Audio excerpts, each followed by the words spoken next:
Hello and welcome to day 3 live reactions of the G1 Climax. It is me, Randy and Datson, and I am joined by the world's sleepiest luchador, Tempest. He has been a very good boy and he's got up at 5 a.m. just to be here with us. So if you can all send him a thank you very much in the comments, that would be very much appreciated. But Tempest, will you run us through tonight's card? Absolutely. There's no place I'd rather be than right here and right now, watching the G1 Climax with you, Randy Datson. No, I know. I know. So, yes, tonight's card looks like it should be another good one, aside from your typical young lion match to open the show. The first block match will be Jeff Cobb versus Shingo Takagi, which just sounds like it should be a very fun time. After that, we've got Kazuchika Okada and Yujiro Takahashi, which I am less excited about, given their matches earlier this summer, not lighting the world on fire. Following that, we have a battle between Suzuki-gun members Minoru Suzuki and Taichi. It should be interesting, to say the least. And then the two final matches are both just incredible, on paper at least. It's Tomohiro Ishii against Will Osprey, which should be tremendous fun. And then a rematch of last year's G1 Climax final of Kota Ibushi and Jay White. Now, yes, those last two matches especially sound pretty mouth-watering. I'm very much looking forward to see the style difference between Ishii and Osprey. That'll be very interesting to see. But yeah, no, looking forward to it. Obviously, we streamed night 1 on Saturday. Didn't do night 2 as B block is not quite as exciting as A block, but also we don't have the facilities to be able to stream every night, I'm afraid. But we will be doing this as much as possible. What is the next day we are streaming? I believe it's this coming Sunday. I believe it is. I'll pull that up just to make absolutely sure. But I do believe that you are correct. Like you said, we can't do every show, which is just, it's unfortunate because I would like to watch every night. But yes, the 27th is the next night that we will be doing. What time does that start? That one, that is a very good question. Give me a quick moment to pull that up. And if, for all of those out there watching who haven't watched the second night, the main event of that show has been one of my favorite matches of the year so far with Hiroshi Tanahashi and Tetsuya Naito. It's definitely worth going out of your way to see. But our next day is the 27th, starting at 8 a.m. British time. So 3 a.m. That is 3 a.m. for East Coast, midnight for West Coast, and whatever it is for Central time. I don't know what's the difference between East and Central. Is it 1 hour? 1 hour. Yeah. Okay, so it would be 2 a.m. for Central, and if you're in France, it'll be 9 a.m. and if you're in Greece, it'll be 10 a.m. and so on. So just join us then. We'll obviously be putting up. I may not be able to make it, as I'm supposed to be on holiday this weekend. But who knows, because Boris Johnson may well have decided by then that we're not allowed to go outside, which sort of fair enough, given that everyone's dying. But let's not focus on that tonight. Let's focus on the fact that we are about to see a Young Lions match. I'm assuming the show stream is sort of starting. It's more adverts at the moment for who's in which block. Yes. So yeah, there was quite a surprising result, wasn't there? Didn't Toriano beat Sanada? He did. He won the same way that he beat John Moxley in last year's G1. Where he took some wrist tape and tied the feet of Sanada and one of the young boys at ringside together, and then won by countout. Oh, wonderful! Which probably shouldn't be allowed, given pro wrestling, and that. I don't know how that's not a disqualification of some sort, but it wasn't, and Yano picked up the 2 points. But thankfully, like whenever Yano's on the show, it means we get at least one match on the show that's shorter than the rest. Yes. And it's good for the sake it's of Gabriel variety. Kidd. That's very exciting. Yeah. He's a young British wrestler. I've seen him live a few times. No, that's really cool to see Gabriel Kidd main performance. He's appeared on World of Sport Wrestling, one of WrestleTalk's ventures in the past. And yeah, he's a bit of a friend of the show. So good luck to Gabriel. I hope he does well here. And he is facing unnamed Japanese man. He will be facing Yuya Uemura. Didn't he wrestle the other day? Yeah, well, there's only 3 of them, so. Oh, there's only 3 of them. Okay. Yeah. Well, any given time. Yeah. Well. Is it a bit like this? Is it a bit like the Sith, but one extra? Yeah. Yes, there's always a protege and a mentor. Okay. But at least right now, these are the only 3 that are in Japan. It's these 2 and Yota Tsuji, whereas a number of the others are stateside with the LA dojo, and normally they would go back and forth, so you can get a lot more intermingling between them. But obviously, you can't do that right now. Because obviously, someone like Gabriel Kidd will have been wrestling in the UK for a while. So to kind of move over to Japan and the New Japan Dojo and sort of kind of almost have to go back to basics must be a sort of an interesting change for him, as I know they're only allowed to do kind of sort of rest holds and a few very simple sort of suplex moves. Yeah, well, it was a deal where earlier this year he made that transition and said that he wanted to learn things this way. You know, I believe his first match in New Japan was one of the New Beginnings shows earlier this year, where I believe he lost to El Phantasmo. But they said it on commentary. You know, he said this is a guy who's been wrestling for a long time and could have kept on the path that he was on and likely had a fairly successful career, but he wanted to learn this way. And so he's going back to basics and wearing the black trunks and the black boots, and he's going to learn the New Japan way. And, you know, my hat's off to him. Yeah, absolutely. You can't. Who can blame him? Jobber JJ asking, who is Suzuki facing? That is Taichi. Taichi. So that'll be, as you said earlier, Tempest, an interesting match. Whether or not it's actually good, we'll see. But at least it'll be interesting. Yes. What else have we got in the chat? No super chats yet, but that's absolutely fine. Yes, Jobber JJ, I will focus on the great wrestling and not the stupid nonsense that is Boris or the Retribution. Yes, I think the less said about Retribution, the better. And TR says that Ollie Davis smells like sauerkraut. I can confirm that is true. He does smell like that. But this match has been very basic so far, as you'd expect. I wouldn't say anyone's particularly got the upper hand. Was the Japanese fella who I forget, the Uemura, won on Saturday's match. He won as a Boston Crab, I believe. Yep. Look at your memory. I know. It's just incredible. I remember when I watch it. I just don't watch it very much. Yeah.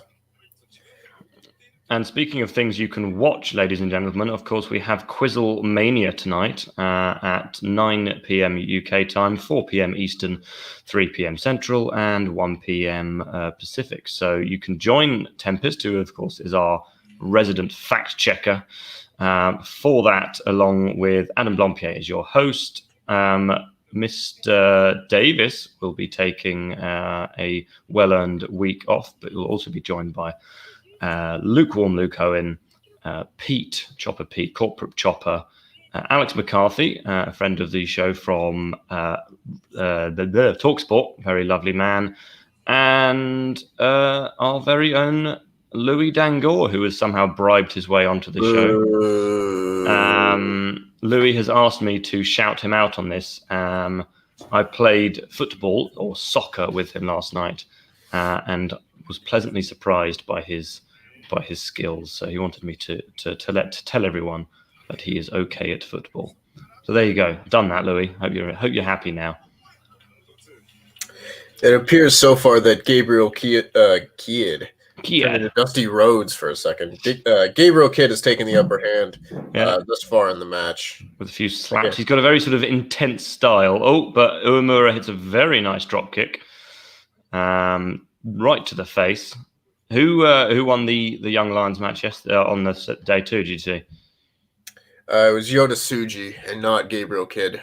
Okay. Gabriel Kidd has started off not in the winning ways thus far, but there's still time. Oh, absolutely. I mean, he hasn't been there for long, has he?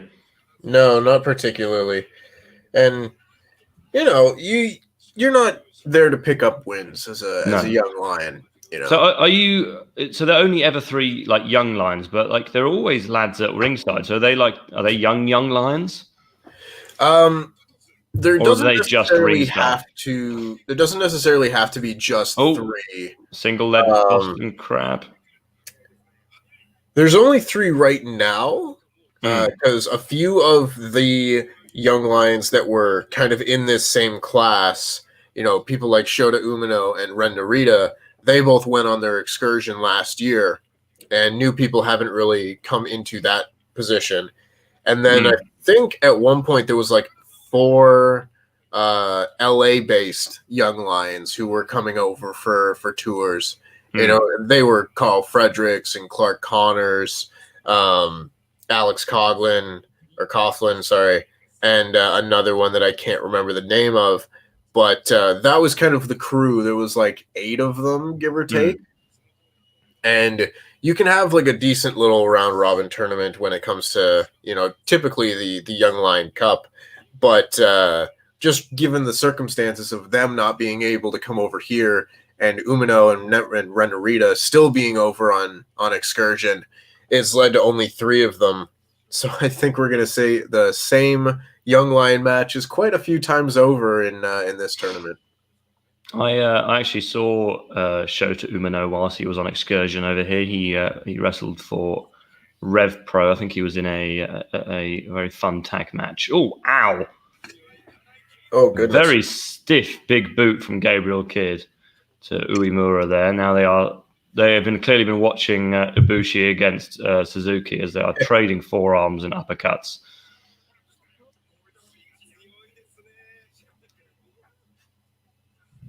Very good stuff. It always fascinates me, the sort of respectful Japanese crowd who will not clap unless they really feel they need to. Yeah, I really like the Japanese crowd and how they react to things. To me, it's just so much easier as a wrestler to tell a story in front of a crowd like that, where you can do things like just go to the ropes and do a clean break and get a reaction out of it. You don't get that same kind of reaction in the States. And it's a very nice change. And just personally, I totally prefer a crowd like this. Corporate Chopper has chimed into the chat saying he loves Gabriel Kidd. Oh, Kidd picks up the win with I don't know what you would call that, sort of underhook suplex. Not a kind of a kind of classic finisher, but no, nice little match there to start off the evening. I'm sure that'll be much better than the Yujiro Takahashi match anyway. So it's got that. But no, nice to see Kidd pick up a win. I imagine they'll be trading wins throughout the tournament. Absolutely. We've got Jobber here in the chat, Mr. Ollie Davis, #1 fan. One of my posters is falling off the wall. Hopefully that doesn't make too much noise. He has said, we had a little exchange on Twitter earlier this year. And he asks, I'm still slightly confused on Okada having a bad match on purpose. Explain the build and match, ? Heart. This was something that I believe we discussed on the first show on Saturday. If not, it was when Louie and I, when we reviewed the show on Monday, which if you haven't watched, please go over and watch that here on Wrestle2. So I believe this was in the context of like Master Wato's debut being lackluster and whatnot, and people comparing it to Okada's debut in 2012. And the point of that angle was people were not meant to take Okada seriously as a contender, as a challenger coming back into the company. So his first match was at Wrestle Kingdom 6 in 2012 against Yoshihashi. And he had it was like a 5 or 6 minute match, and it was not good. Like, not at all. Just blah. Terrible. One of the worst matches you'll ever see Okada in. It was like the opening match, again, 5 or 6 minutes. The Rainmaker didn't look anything like it does now. He kind of sat down with it. It just didn't look like a good fish. Nothing like that. He looked, weird. For some reason, he had shaved his eyebrows off. It just wasn't a good deal. And the point of it, though, was exactly that people weren't meant to take him seriously. So he comes out after the main event and challenges Hiroshi Tanahashi, who at that point had just set the record for most title defenses in a single reign.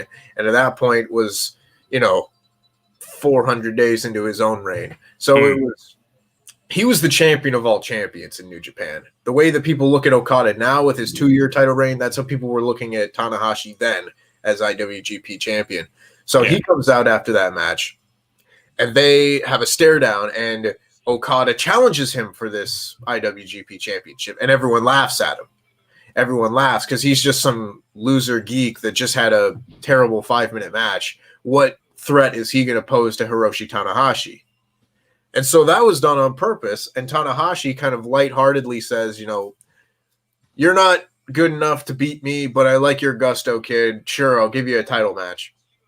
And then the very next month, they have the Shaka and Osaka, where you get the proper introduction of the Rainmaker, who is arguably the best wrestler in the world.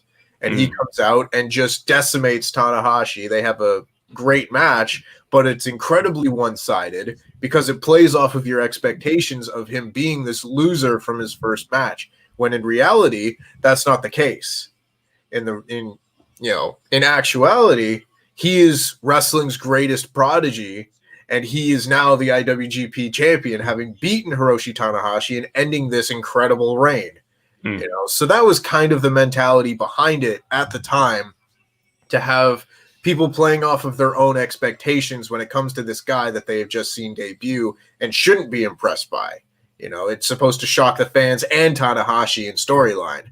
So that's kind of the dynamic between that and people comparing it to Master Wato, where I don't think he is being bad on purpose. I think he's just not having a very good debut, unfortunately. Oh well. Well, if you liked that answer from Tempest, do be sure to send in some more questions, either via Super Chat or via the chat, and we will get to them throughout the show. Alex A says 3 hours of Raw, and you get to choose the last hour: Retribution or Raw Underground. Oh, God! Can I pick none of the above? Yeah. Can I pick the G1? I mean, if I had to, I guess Retribution, if they just didn't mention what they were called. At least that's wrestling. It's not like a stupid Fight Club gimmick where nothing really matters anyway. I mean, nothing matters, in WWE at all, but still. Well, I think I've been christened Slapdat following yesterday. That was a suggestion by our very own Nate Craver. So thanks, Nate, for that. But yes, Slapjack, T-Bar, and what's the other one? Mace will presumably make some kind of appearance at Clash of Champions on Sunday, which you can also watch along live with us. I believe it'll be Luke, Owen, and Adam Blompier will be the team watching that. So be sure to watch that, as I'm sure it'll be a lot of fun. While the build in the last week has not been good, there are some very enticing matches on the show. Of course, Roman Reigns versus Jey Uso, just one of them. But let's focus ourselves on this match. It is Jeff Cobb versus Shingo Takagi, which is likely to be one of the matches of the night. But we shall see. Takagi has started sort of on top, reversing an Irish whip just there. But let's watch for a bit and see what happens. Ooh, Jeff Cobb doesn't like being shoulder blocked. I'm quite surprised that this match isn't taking place later on in the show. Well, I Honestly, guess it's a sort of hot start. It's like how WWE always start with The Miz or Big E going, "Oh." It's interesting though. Typically, New Japan cards have a way of like building. You know, you get your young lion match, and then you get like the least important G1 match, and it kind of goes from there up the card. So I would have expected Okada and Yujiro to start. And honestly, I would have put this match on after like the Suzuki and Taichi match, just because I think, you know, given time, these two will just, you know, come pretty close to tearing the house down. Yeah, no, absolutely. I guess because they haven't got the usual tag matches that they would have in the G1 Climax, they had to sort of start a bit hotter, maybe. But the story in this match appears to be, good lord, appears to be Takagi kind of battling with Cobb's sheer sort of size and power advantage. Some good facials there from Takagi, who sort of tried to whip Cobb into the corner, but miserably failed. And Cobb has now taken the upper hand after a sort of bear hug suplex, I want to call it. That's a good way of putting it. Jobber JJ says, thank you, Tempest. My New Japan history is non-existent. Here to be educated, and I'm being educated. More Tempest equals ratings. Yes, well, don't come to me for New Japan history. I really only started watching New Japan properly when Chris Jericho actually had his match with Kenny Omega a few years back on Wrestle Kingdom. As I imagine quite a lot of American fans did start watching the product then, as you hadn't really had anyone like Jericho kind of move from mainstream American wrestling over to Japan in quite a while. Yes, the closest you would have come to that is when AJ Styles made the jump a few years earlier. But even still, AJ Styles at that point was best known for his time in TNA, which even at its height was nowhere near the size that, you know, Chris Jericho's peak in WWE would have been. So it was really, you know, a sight to behold to see someone jumping ship from WWE to New Japan at that time, which, you know, in the minds of WWE is still this little tiny promotion over on their island, you know, and that's just not the case anymore. You know, Japan is this colossal brand, and I'm very happy to see it. It's much better for the growth of pro wrestling that way. Takagi's still very much struggling to get Jeff Cobb up, but he's sort of whittling away at him with some good forearms and a nice little lariat there. Warcaster is in the chat to say, I agree, Tempest is great. Warcaster, if you don't know, ladies and gentlemen, is Pete's Dungeons and Dragons YouTube channel. So if you like Dungeons and Dragons, if you like Pete, which I know if you like both of them, that's a pretty unique mix, but do go and give him a subscribe and watch his videos because they are wonderful. So do that. Job JJ says 2015 was when I started watching New Japan, and Antonio says he started in 2014 when AJ appeared in New Japan. So yeah, I suppose it is that kind of that period where more kind of mainstream American stars were starting to move over. It always helps. It always helps having just that gateway of there's not like if you go into a promotion and you don't know anybody, it can be a little bit tough. But if you start with at least one person that you can watch and be like, I know him, I know what moves he does, I can cheer for him, then it's, you know, that the gate has been opened a little bit and you can watch other things. Yeah, absolutely. I mean, if I was going to go to a Rev Pro match in the UK, there would often be at least 2 or 3 matches with people I'd absolutely never heard of or I'd heard of very briefly. You'd kind of go because you'd seen that there would be I don't know, like a Zack Sabre Jr. match on the card, so you want to go and see that. But then by the end of the night, you'd actually be more into 3 other wrestlers just because you'd been introduced to them through kind of association with someone else that you did like. Yeah. It's very interesting in this match because we saw a lot last year that Shingo Takagi was the powerhouse of the junior division. And since moving up to the heavyweight division, he's completely changed that aspect of his style because he no longer outsizes many of the wrestlers. And you can really see that in a match like this, where Jeff Cobb is just throwing his power around, as we just saw there with a T-bone suplex. But Takagi then does one of his own. So that's the first time Takagi's actually been able to get Jeff Cobb and his giant muscly frame off the ground. So it appears that the match has shifted slightly. They're now trying to kiss each other, but failing, and just headbutting each other in the middle of the ring. Oh, yeah. It's a sort of fight that you have at school where you realize that if you hit each other, you might get expelled. You sort of just rub foreheads together for a bit. Everyone's saying, "You want to go? You want to go? Or you hit me first." And no one wants to throw that first punch because then they're the one that's in trouble. Oh, good lariat there from Jeff Cobb, but he set himself up for a 619. Where's Ray or Dominic when you need him?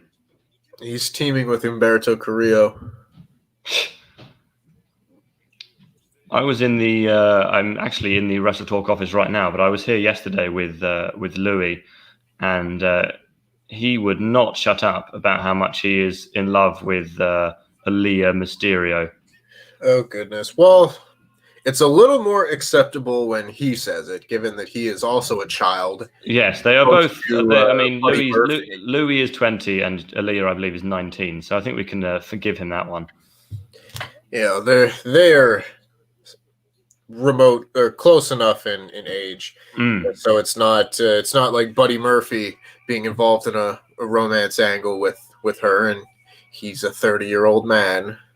It's a tad different. Yes. Let's see. But yes, this match has been excellent so far.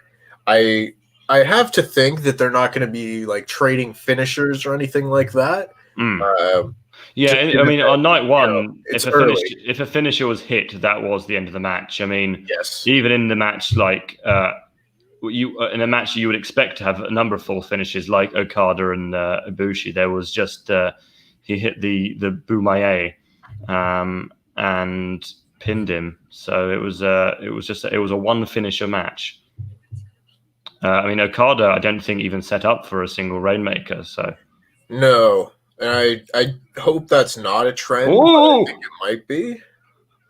Oh dear! Very, very wobbly, but eventually safe powerbomb there from Jeff Cobb, who gets a very near fall with a standing moonsault. Yeah. But Cobb, that was almost a bit like the Batista bomb that Batista hit all those years ago. Who did he hit that on when he basically fell over? He did it to Umaga one time at WrestleMania. That's the one, yeah. Umaga, anyway, he basically got Umaga up and went, "Oh wow, actually you're quite heavy, aren't you?" Well, props to him for trying it, but he gets him all the way up, falls back, and like power bombs him to the side. Speaking of Mr. Dave, once again, it was almost a bit of a botch there, but they managed to hit the move in the end. I guess that's testament to their skill in the ring.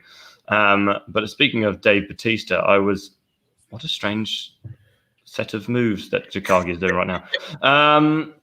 I was in the cinema last night watching Tenet. If you haven't watched it, do if you want to be confused for about 2.5 hours.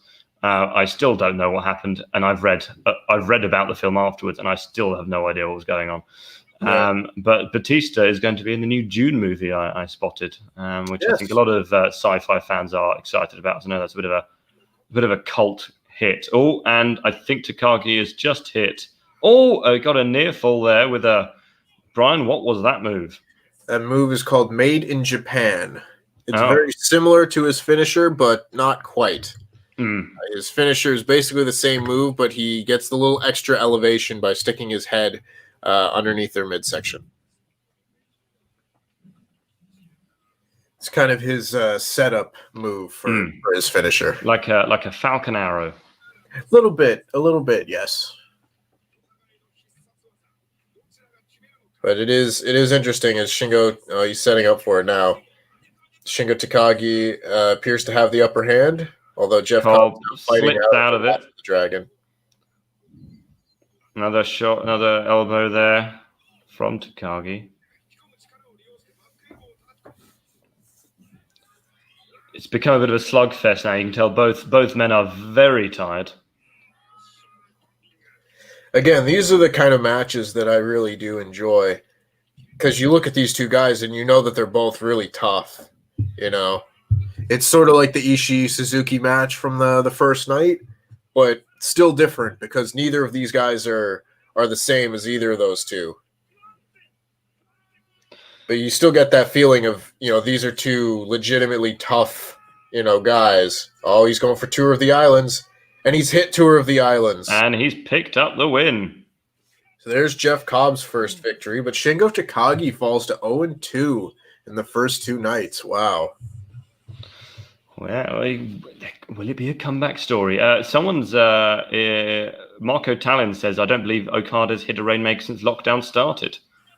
Yeah, that sounds about right. He's been really trying to get over this Cobra Clutch finish. And it is not good. If you watched the review that Louie and I did on Monday, you know that I hate that move. Just, whoa, it is not good. Alex A says Jeff Cobb is Rhino and Roman Reigns' love child. He is a bit. He is very wide. Very wide. But kind of in a muscly way rather than a fat way. Eden says, Tempest, can you work on a history of New Japan videos? I really want to start, but I'm not sure how to start. There's something I suppose we could put to, especially during the G1. But I mean, there's if in the meantime there are dozens and dozens and dozens of lists and features about New Japan on WrestleTalk.com. So if you just go to WrestleTalk.com, go to the search bar, search NJPW, you are guaranteed to find a number of lists, usually written by Tempest here or one of our newer writers, Sonal, who is wonderful. So yeah, go and check that out if you have some time. Yes, I do my best. I do my best to try and get as in detail in these feature pieces as possible, trying to explain, you know, why things work, just in case people are not familiar with things of that nature. I would very much like to cover New Japan in a more historical way on video. It's just a matter of trying to optimize, you know, content and our output across our various platforms, given an appropriate amount of time. I don't see why something like that couldn't happen if there is the demand for it. At least, you know, I've expressed my interest in making such videos to the powers that be here at WrestleTalk. So who knows? Maybe who knows if it happens, it will be here on Wrestle2, I would imagine, as WrestleTalk. We kind of that's sort of saved for our more mainstream audience. But yes, no, we do like to make kind of more. I wouldn't call it New Japan niche, but we like to kind of try and cover the other promotions as well, but mainly here on Wrestle2. So yeah, keep an eye out on Wrestle2 in the future, and who knows what could happen. And so this is Yujiro Takahashi against Okada, second up. So if you need the toilet, this is probably when you should go. Just about any time Yujiro comes out would be a good time to take that break. Also in the chat, Antonio Correa says, Andy and Tempest, are you guys just solely covering the G1 and not more New Japan? It all depends on how well this stuff goes. I fully see us in the future, maybe not necessarily you and I, but at least here at WrestleTalk for, you know, the foreseeable future. Again, if this does well, I think more New Japan coverage is likely in the pipeline. You know, absolutely. It'll be much easier to cover when it's not every other night as well. If it's a big show here or there, I totally see us doing more live coverage here on YouTube. Absolutely. And so just share it to all your friends, because that's the way that we will get more eyes on this, and therefore it'll convince Mr. Davis, who of course is a tough man to convince, that this is something that people want to see. Christopher Jazzcats in the chat with a nice little super chat to say Cobb versus Shingo. Holy S word. Yes, no, it was a very good way to start the show. Maybe it was an attempt to distract people from what this match is about to be.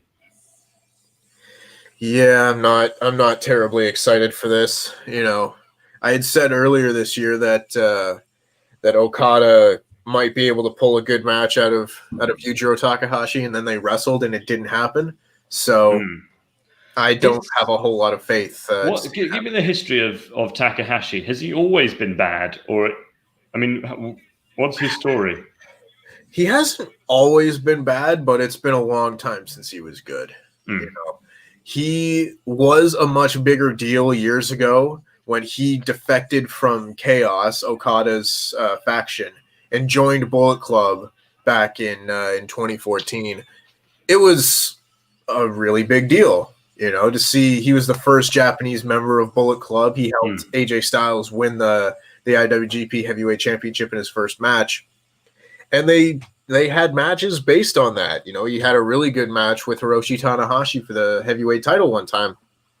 But as the years have gone on, and the level of competition in New Japan has just continued to climb and climb and climb, Yujiro has just kind of found his way to the bottom of the card. You know, he's kind of fallen down the card without without necessarily regressing a ton. It's just everyone around him has gotten so much better. So, I don't know. He just kind of ended up on the bottom of the Bullet Club totem pole, but now he's in the G1 again, and it's just... I mean, he looks... How old is he? I mean, he looks a bit older. Yeah, he's definitely... He's been around for a long time. I think late 30s at least.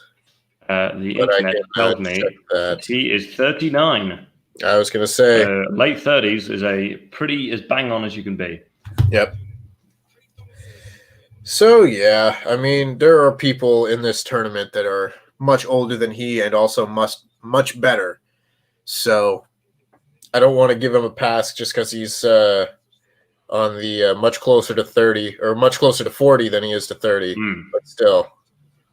Is that Okada appears to have some strapping on his back? Is that a storyline injury or is he actually suffering a bit there? He might be suffering a bit. I didn't see a whole lot of damage being done to his back during the Ibushi match.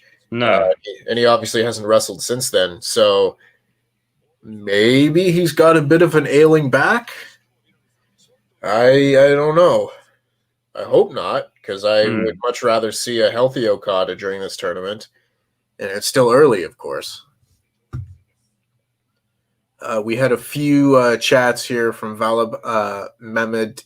I'm going to butcher this name. I'm very sorry. Mehmed Ibudi, saying both Miss Showbuckle's videos and Real Neat Puro 2. They had fantastic videos, but New Japan took them down on YouTube. It's very true. That's kind of a lot of people's first introduction to the history of New Japan and stuff like that. And it's also kind of part of the reason why it's more difficult to do historical videos here on YouTube, is because New Japan is just not an easy company to work with when it comes to using footage or anything like that. And most of the time, when you're telling the history of these things, you really need to be able to see it in order to fully understand it. And they just do not let that happen. So it is a shame. I do believe Showbuckle's videos are still out there on another platform. I think Daily Motion at this time. So if you want to know more about New Japan in the meantime, you can go and check those videos out. I don't think he's made one in 2 or 3 years since they got taken off of YouTube, but I digress. Nick Walton says, Tempest, why do I have memories of Yujiro and Naito in a cage match in TNA? Am I misremembering, or is lockdown officially fried my brain? I don't recall that. I mean, TNA and New Japan had a working relationship for a long time. But let me just do a quick search here. It does not appear that they ever had a match in a cage in Impact. They both wrestled in Impact as a tag team because they were a tag team way back in the day, like before Naito became a big star and went and changed his whole attitude and everything like that. They were, I think their team name was like High Energy, if I'm not mistaken. But that was like 2009, 2010, way back when Tetsuya Naito was still a junior heavyweight. But yeah, it appears that they both wrestled for like 2 months back in 2009. They wrestled in a cage match in a 3-way tag cage match. So maybe that's what you're remembering. They faced the Motor City Machine Guns and the original LAX at Lockdown 2009. Oh, yes, my favorite of the Lockdowns. Yes, Mick Foley faced Sting. Wow, what a card. This match so far has been pretty basic. Rest holds, very basic slams from Takahashi, but he has certainly been on top.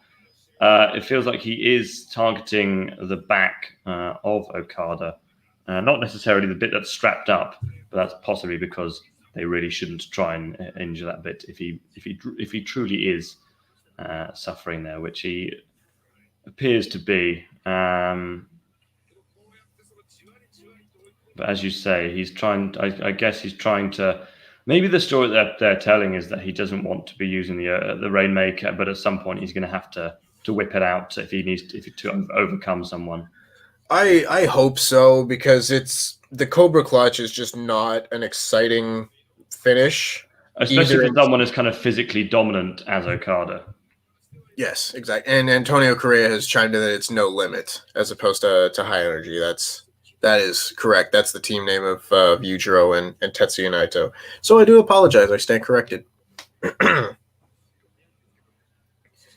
But it is a shame, just because, the Cobra Clutch is not an exciting finisher, either in setup or in execution, whereas the Rainmaker is much more visually stimulating. Yes, it doesn't. Yeah, the Cobra Clutch doesn't look like. I'm sure in real life it does hurt, but it doesn't look particularly painful. Okada's just hit a DDT, and he's certainly back on top of this match. Takahashi has rolled out of the ring in a sort of heel manner, and Okada just landed on Takahashi's face, diving out of the ring, which is why I made that noise. Yeah, we were saying during the review on Monday that we really can't see Yujiro Takahashi picking up maybe any wins in this tournament, unless he maybe knocks off like Taichi or something like that. That may be the only one, but I don't see much success in this tournament for old Yujiro.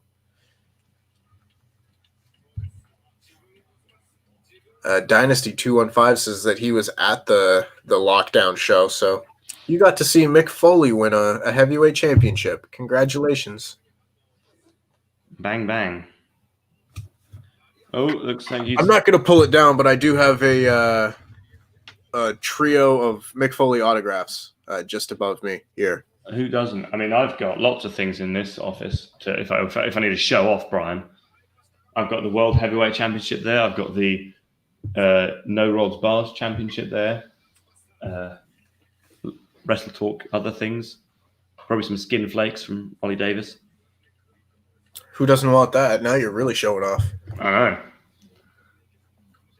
So Yujiro has found his way on top of this match as he continues to slowly work over Okada in a very non-exciting way. Even the Japanese crowd is not excited about this. Brian Robinson says, who's winning? Well, we had Gabriel Kidd beat Uemura in the Young Lions match. Jeff Cobb beat Shingo Takagi in the opening match, and you would have to guess that. Did I just say? Did I call you Brian again? I'm so sorry. Sorry, you just look so much like that guy. And you would assume that Okada will be beating Takahashi here. I'd like to think so. Christopher Jazzcat, a nice super chat there from Australia, saying "Super like party, everyone." That's presumably how you sound. Oh, Okada has hit the drop kick. Oh, and he's going for the tombstone. Presumably, this should be the end. He's hit the tombstone. Almost no sold, and here's the Cobra Clutch. And good Lord, that doesn't look good. Well, he's got it locked in now. God, it's just not an exciting hold. It looks like a chin hold. Oh, no. I mean, and Takahashi got out of it immediately. Just by letting go. Very poor. My poster is now fallen all the way to the angle ground. Slam from Takahashi. Maybe that's his new gimmick. Now that Kurt Angle's retired. It seemed to pop the announcers, so at least they're excited. Hey, Brian, guess how many people are currently watching this stream? How many people are currently watching this stream? 69. Nice. Yeah, in fact, no one else click off this or tell anyone else about it. Just let's leave it like that all night. Brian Robinson says AEW is better than New Japan. Well, that's your opinion. That's your opinion. And everyone has one, so that's good. Both are good, said Antonio, and I would agree. Yes, I wouldn't say that I particularly prefer either. Certainly, I have been exposed to AEW more. Near fall from Takahashi there. Frederick Sawyer says he got out by biting his thumb. Yeah, but you'd kind of, if that's as easy as it is to get out of his finisher, then it probably shouldn't be his finisher. Yes. To me, AEW and New Japan are different enough that it's very difficult to compare them. It's really a matter of taste at that point. You know, if you like pure, strictly wrestling-based storylines and things like that, then New Japan is for you. If you like sports entertainment pro wrestling, but done really well, then AEW is your pro wrestling. But I would never say anyone is wrong for preferring either one. What if they prefer WWE? Then you're wrong. Your opinion is not valid. Oh, he's going for looks like a Splash Mountain type deal, and he's now going for the Cobra Clutch again, only to be reversed. Yujiro's kicked him in the gut. Oh, he goes for a shotgun drop kick, but Yujiro counters.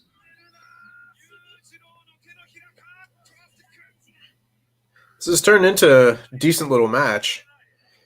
You know, better than I thought it would be, but he's going for the DDT, which I believe is his finisher. He's definitely won matches with it. And he's now going for a Splash Mountain type. Oh, sort of a Rainmaker, but there was no wrist control. Yeah, it's the... And then he's going back for the Cobra Clutch, which presumably he's going to have to tap on this one. Just bite him again. It worked last time. Just bite him. And he's tapping. Okada picks up the win in a very sort of lame fashion, but that match certainly wasn't bad. It got okay towards the end.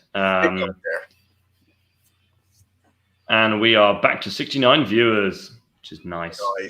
It wasn't great, but far better than other matches. Yes, I would agree there. Oh, a spinning Rainmaker. That's the closest thing to the real Rainmaker. But yes, the wrist control is important.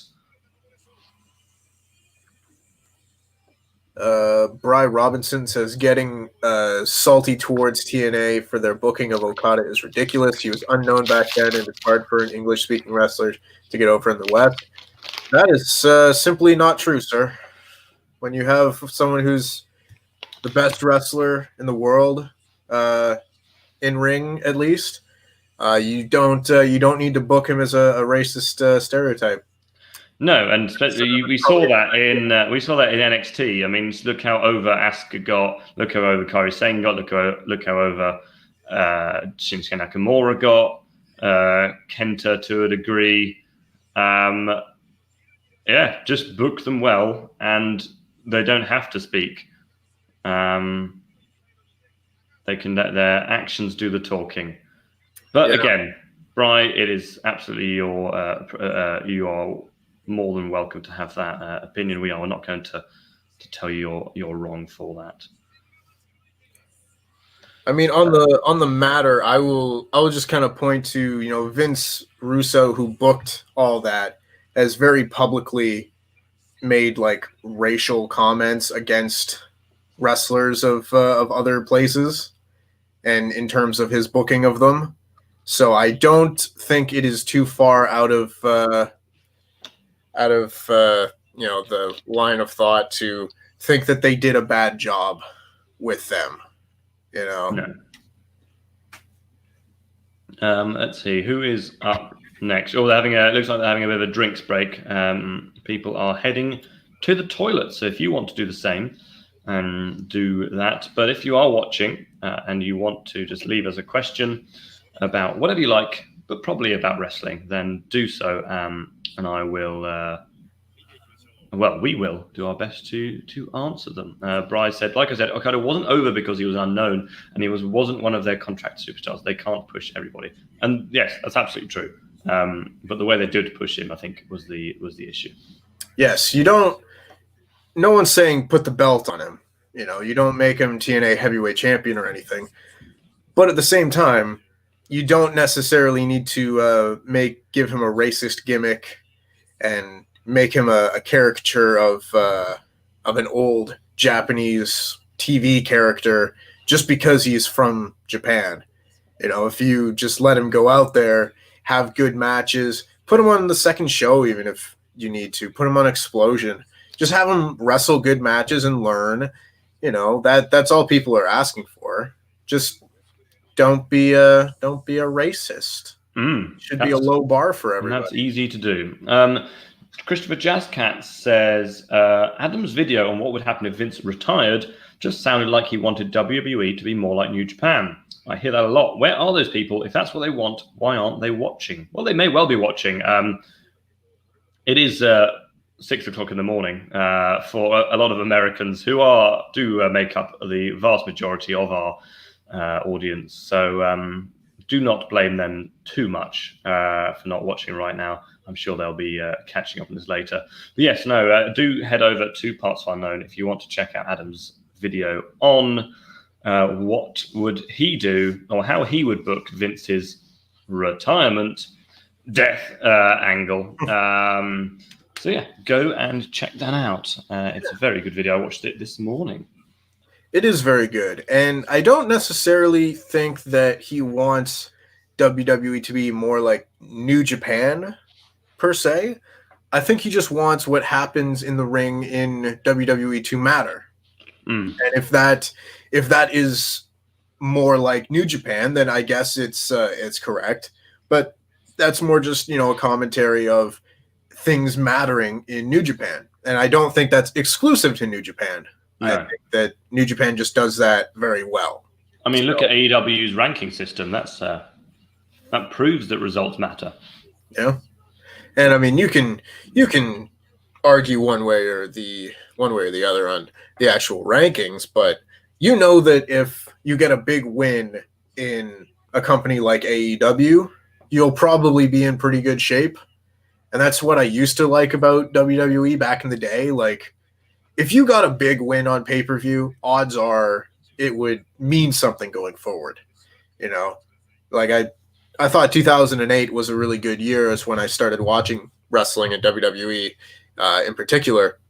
And often you would see just like, oh, I won on pay-per-view last night. You're the only other guy on the brand who won on pay-per-view last night.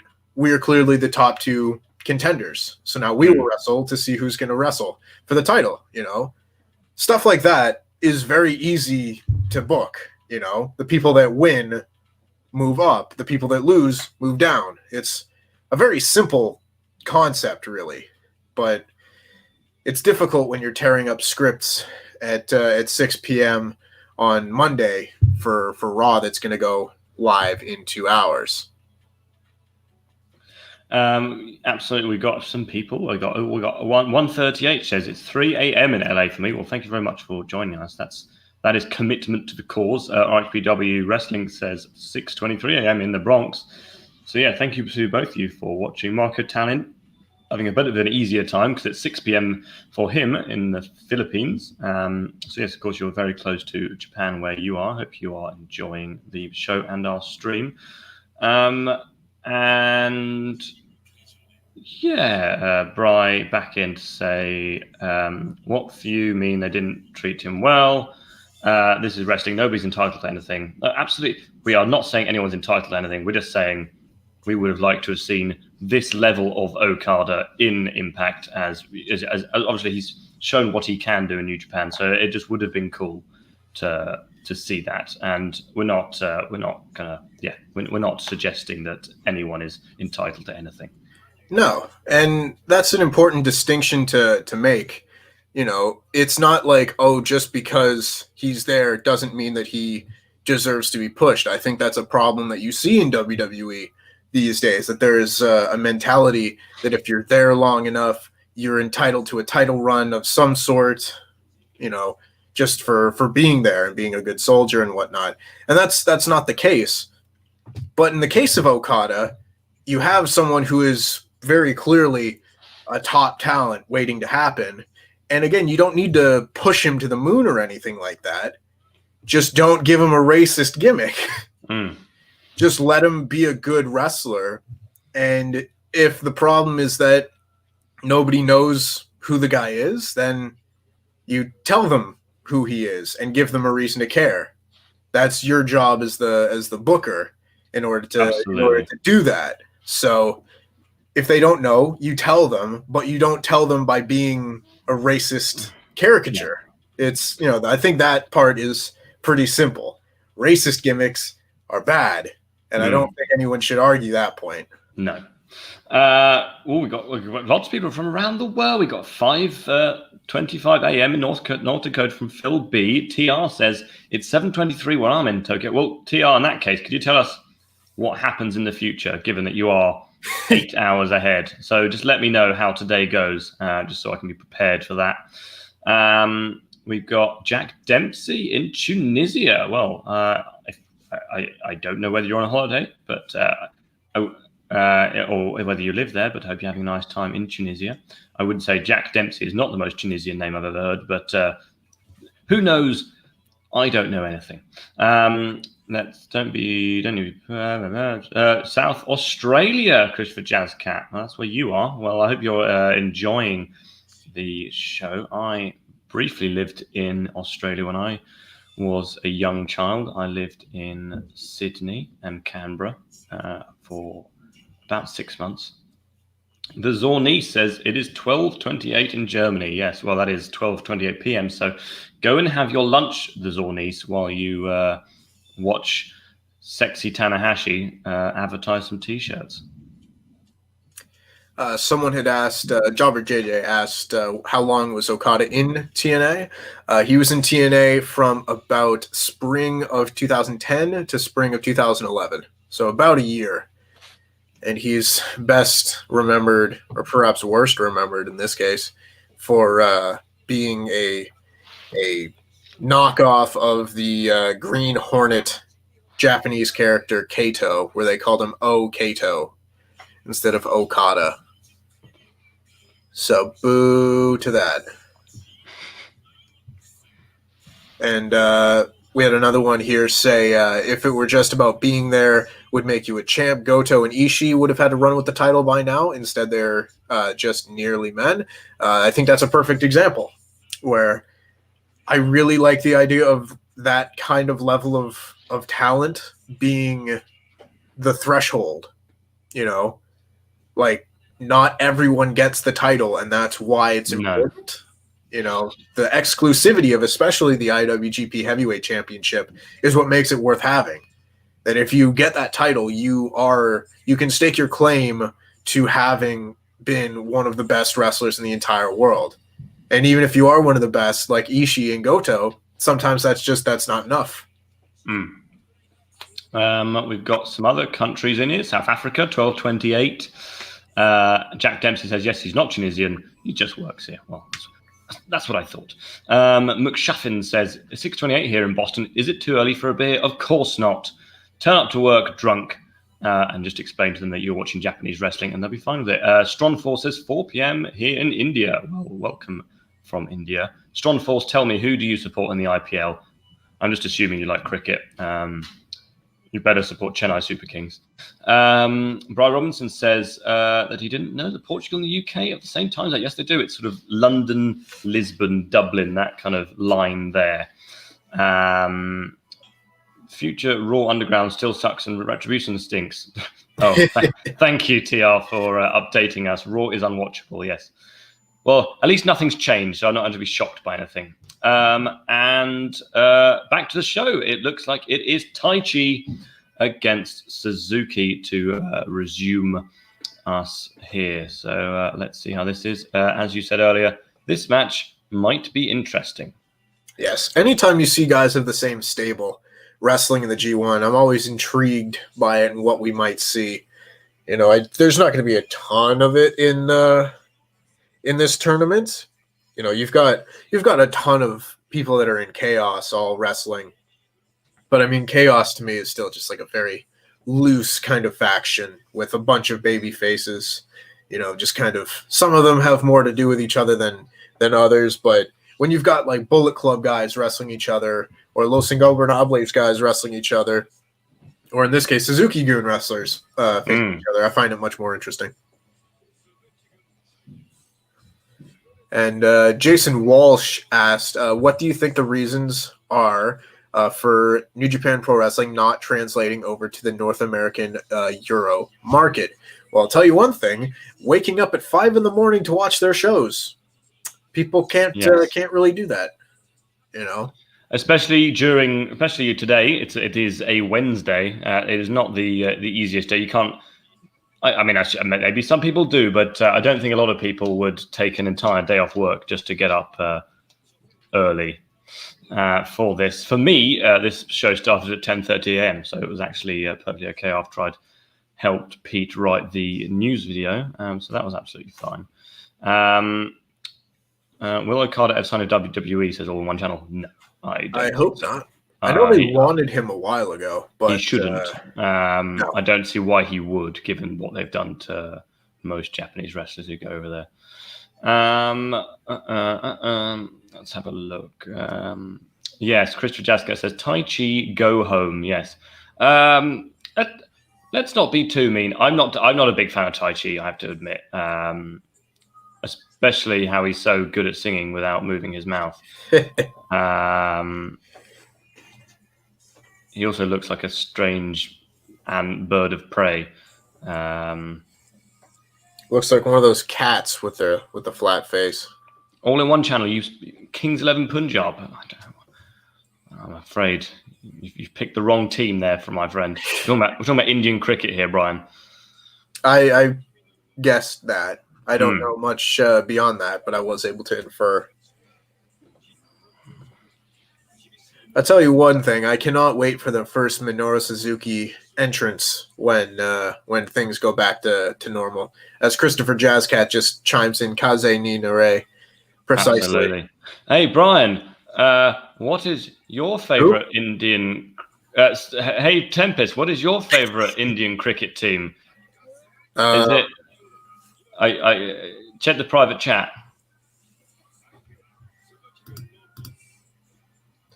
It's the Sunrisers Hyderabad.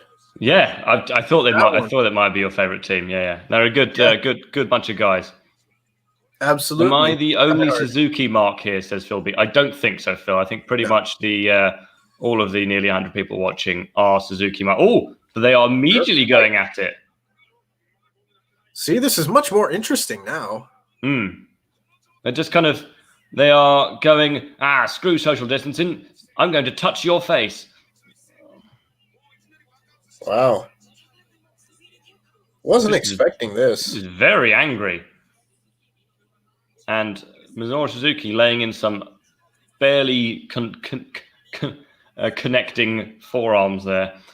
Taichi is going to strangle his mate. Oh, and the referee is down already. And he's selling it like he got hit by a train.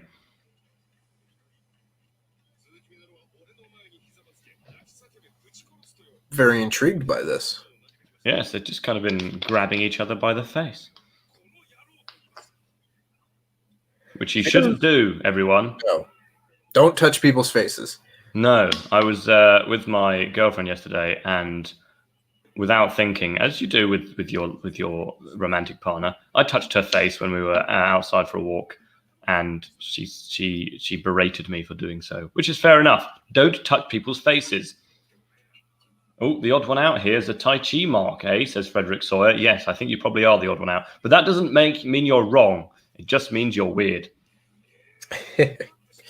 We had Marco say, I'm going to try and pronounce this, Taichi Kara. I probably butchered that. Meaning Taichi go home is a 10-year-old chant in New Japan Pro Wrestling. I see. Right you are. Oh. And then Christopher Jazzcat again says Suzuki Bomaye. Oh, and Taichi's been sent out of the ring by a punch to the gut. I'm going to have to take my glasses off. No, I'm going to prop them up there. That looks good, doesn't it? Yes. You look like a librarian. I do. Well, unfortunately, the headphone glasses combination does make it a bit uncomfortable on the ears. Suzuki has got a chair out. Is this just... are they all no DQ matches or weapons allowed? I think the referee is still bumped. No, he's standing there. Well, in that case, is he down? Yeah, I think he's down again. Because he got back up and they hit him again, so... Wow. Well, I guess these two just decided, you know what? I know we're in the same faction, but screw you. See, this is one of the moments where I would very much like to hear Kevin Kelly and Chris Charlton on English commentary. Don't worry, I can translate. Oh, no. He has a chair. Oh, no, he's put it around his neck. Says Taichi. Ooh, stop it. Oh, you're hurting me. Suzuki says, I don't care. I'm Minoru Suzuki. Oh, my. I mean, judging by this, you would expect that recently there has been a bit of tension in the group, which could suggest that Taichi is being excommunicated. You would think, but I don't know. We'll see. I mean, I was not expecting a match like this, but I don't know. Maybe this could be a more long-term thing than I had previously thought. Christopher Jazzcat says, I'm loving seeing the passion of Taichi. Yes, no, it's good to see him actually doing something. Yeah, I mean, that's the thing. When he cares, he can be quite good and have good matches. It's just making sure that he cares. And in a match like this, he clearly is caring more than if he was just doing comedy and stalling and stuff like that. Trevor asks, is Quizlemania on tonight? Yes, it is. Make sure that you check. 4 p.m. Eastern time and 9 p.m. British time. It is. Join Adam as a host, Pete, Chopper Pete, Lukewarm Luke, Owen, Alex McCarthy of TalkSport, and Louis. I genuinely forgot that Louis was on it. Sorry, Louis. Ooh. Let's have a quick look. Oh, Valab Mamidipudi is from Hyderabad. So obviously, as your favorite team, you've got a bit of a connection there. Absolutely. Oh, I see. Christopher Jazzcat didn't mean the actual passion like he cares. He meant passion of Taichi as in passion of Christ, meaning he's being just brutally murdered on screen. Oh, I see. Hey, Brian, Tempest, who is your favorite Sunrisers Hyderabad player? Oh, that is such a great question. Andy. I'm so glad that you asked. I would have to say it is David Warner. Oh, right. Yeah, I thought you were a bit of a fan of his. But opening batsman for Australia, of course. Of course. The referee has come to his feet. Perhaps he will try and get some sort of order to this match. I will say, this does help make every match feel different. That is one of the strengths of New Japan, is that each match is, far different from the last one. And this one is by far the most different so far of the show. We've got Phil B enjoying my "you're not wrong, you're just weird," but he calls me Fatson, which is very mean. And then he asked me why I'm not on Quizlemania. It's because of comments like that. I don't want to be bullied like that. Spoiler: I will be on the next one, which is the 7th of October. Yes, I'll be on that alongside whoever else wants to be on it. I believe it may be a return to the original lineup to celebrate 20 years of Quizlemania. Where it all begins again. Absolutely. King of Strongstar say, "Hey lads, just wanted to say it's so cool that Andy Datson saved WrestleTalk. Jam that jam. Wish he could see him Quizlemania more though." Thank you, Andy. I agree. I did actually save WrestleTalk. Where would they be without that catchphrase? I mean, there wouldn't be the T-shirt. There would be the championship. There wouldn't be like half the things on Quizlemania. Name That Jam wouldn't be around. I actually, peeling back the curtain, I came up with a number of the most recent rounds on Quizlemania, and I also have been sending Adam a bunch of terrible merchandise to appear on tonight's show. So we'll see if any of those appear. That was a typo, says Phil B. Datson. My apologies. Well, that's fine. I forgive you. A couple of super chats before I shut up. Sorry, Valab.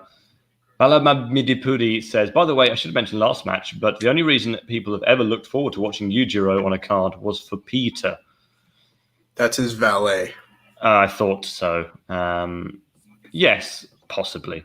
Wrestling fans are known to enjoy that sort of entertainment. But don't objectify her. Nothing like a scary man with a weapon. Suzuki says, Jobby JJ. Yes, well, there are plenty of things like that, but I'm glad you're enjoying it. I was a big ECW Taz fan, says Christian Jazzcat. Suzuki has similar vibes. But anyway, let's watch the match for a bit. And it is very much as it started, kind of trading blows. You'll be shocked to hear that Suzuki is hitting a bunch of forearms. Yes, and I mean, all during the time that we've been talking, they've been choking each other and hitting each other with chairs and choking each other with the barricade and with television cable and all that sort of thing. So for the risk of not sounding repetitive, that is what has been going on during the beginning of this match. And they are now back in the ring with a referee who is alive, and they are trading shots, as you're one to see in the Suzuki matches. They really should start training referees to take a bump, because getting lightly brushed by a wrestler puts one out of action for at least 10 minutes. Yes.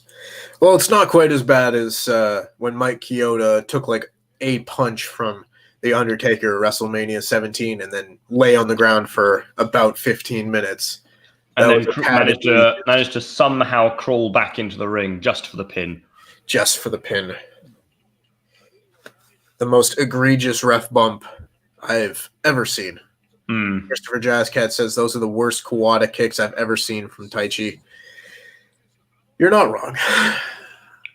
I'd much prefer the Kawada kicks of someone like Joe or Kawada himself. Suzuki is now stalking his prey as Taichi gets back to his feet. I would not be surprised if there's another ref bump in a second. Oh, perhaps I'm mistaken. Taichi with a kick goes for a Insiguri and hits an Insiguri. And they are both down. At least the crowd seems to be into this one. Yeah. Double counter. There's been absolutely nothing wrong with this match, actually. I've been pleasantly surprised. to me, like, you need to play to the strengths of the people involved. And if having more of a brawl with Taichi is how you're going to get a great match out of him in this kind of sense, then by all means, go for it. I think he is the most manga of all the characters on tonight's show. I would probably agree. Because you haven't got Sonada there. Yeah. With his truly exceptional hair. His hair looks different now. Like, not totally different. Like, he's still blonde and everything. But sleeper hold from Suzuki. Oh, he's going for this is his setup to the Gotch pile driver. We'll see if he can hit it. Oh, side suplex right onto the back of his head. High angle side suplex. Referee still selling his hip. Another big side kick. Taichi's firing up. Oh, but Suzuki has hit his feet. He's got the sleeper hold. Oh, he's going to put Taichi out. What was the result in Taichi's first match? It was Taichi beating Jeff Cobb. Of course it was, yes. Yes. Oh, he's going for the power driver, and it looks like he's going to hit it. No, Taichi is wriggled out, and he does a back body drop. But Suzuki's up straight away. He goes for another sleeper. Oh, dear, what is... Oh my, he's going to hit Black Mephisto. And he wins. Taichi is 2-0. Who would have thought it? Wow. Taichi beating the leader of Suzuki-gun clean. Well, after a ton of not clean stuff earlier. No, well, I mean, to be honest, all the not clean stuff was Suzuki. He was the one hitting on the chair shots. Yeah. Perhaps we could be seeing a power struggle within Suzuki-gun. Possibly at Power Struggle, the big show for November. That is surprising. I didn't see that one. I didn't see that one coming at all. Gatecrasher Forever says, unpopular opinion, I don't like Suzuki matches. They just seem so unrealistic. The never-ending forearm shots, no wrestling moves apart from a Gotch pile driver. Well, sir, I hate to inform you, but in a real fight, you're probably not going to get a bunch of suplexes and wrestling moves. In a realistic fight, you're much more likely to see a bunch of strikes thrown than wrestling moves. But hey, to each their own. You're entitled to your opinion. I just don't think. I'm not sure Taichi Gun is a good idea, but he certainly did win. I don't think unrealistic is the criticism of Suzuki matches I would levy against him, especially on a card that also has like matches that involve people like Will Osprey and things like that. Frederick Sawyer says, yes. I mean, I would have had Suzuki win, but my boy got him. Yes, well, you were the only person to back Taichi, and we apologize for not believing in you. Maybe you're not weird.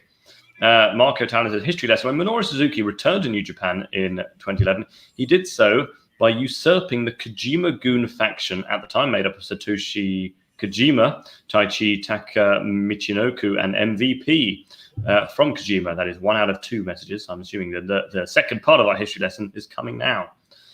I've actually just messaged Adam Blompier with a round suggestion, which was sort of suggested by Jobber JJ. I've sent him a message to suggest how long was the ref bump. So how long was the ref lying on the ground from start to finish from closest wins. So, for example, Mike Chioda, 4 years. Gorilla Press says, hello, Andy. Hello, Tempest. Hello, Gorilla Press. And hello, your strange videos about Mr. Davis.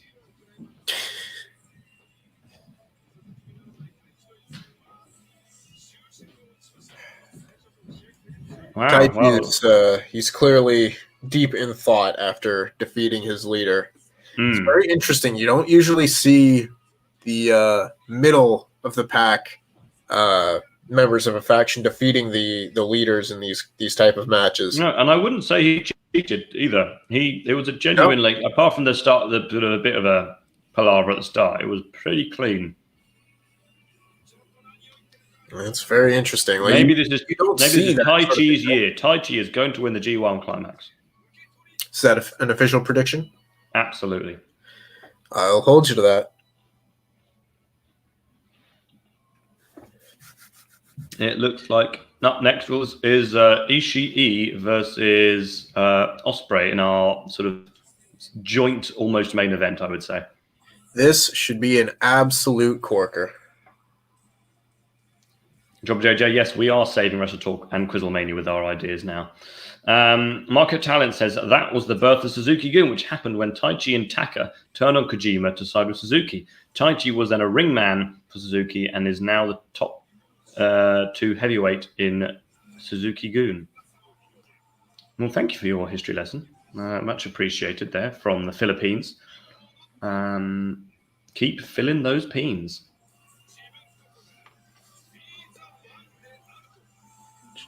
Yeah, this should be a very interesting match. Obviously, a completely different styles, with the man with a neck versus the man with no neck. I don't know if he keeps bumping on it. I don't know if Osprey's going to have a neck by the end of his career. No, possibly not. I will say he has not had an egregious a neck bump, excuse me, since his match with Marty Scurll a few years ago. But that one was just so bad that it will always stick in my mind. This should just be so good. Hey, who? No, I was trying to think of a good joke without actually working out in my head. It's good to think before you try and come up with a joke. Hey, here's something stupid. I forgot what Tomohiro Ishii's entrance music was, and I heard that siren and immediately looked out the window and went, what the hell is going on outside? Oh, goodness. If I heard that kind of a siren at almost 7 a.m., the sun's coming up, it would be trouble around here. We've got a few more super chats. Gorilla Press has chimed in twice saying, I will speak to Adam about this evening during Quizzlemania 19, and this G1 has been quite the spectacle during this pandemic. I absolutely agree so far. 2.5 shows in, it has not disappointed. And Nick Wolf says, hashtag Taichi for semis. There is no semifinal of this tournament. There is only the final. Nick Wolf, we don't need to know that Taichi is giving you a semi. That is personal information. 4 semis by the look of it.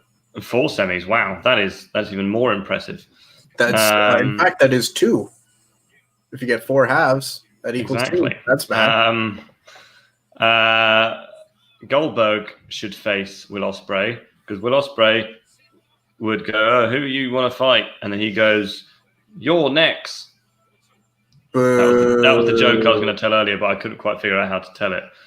Jazzcat says, was third row for Osprey versus Eagles was amazing live. I'm sure it was. It does sound. It was amazing on tape as well.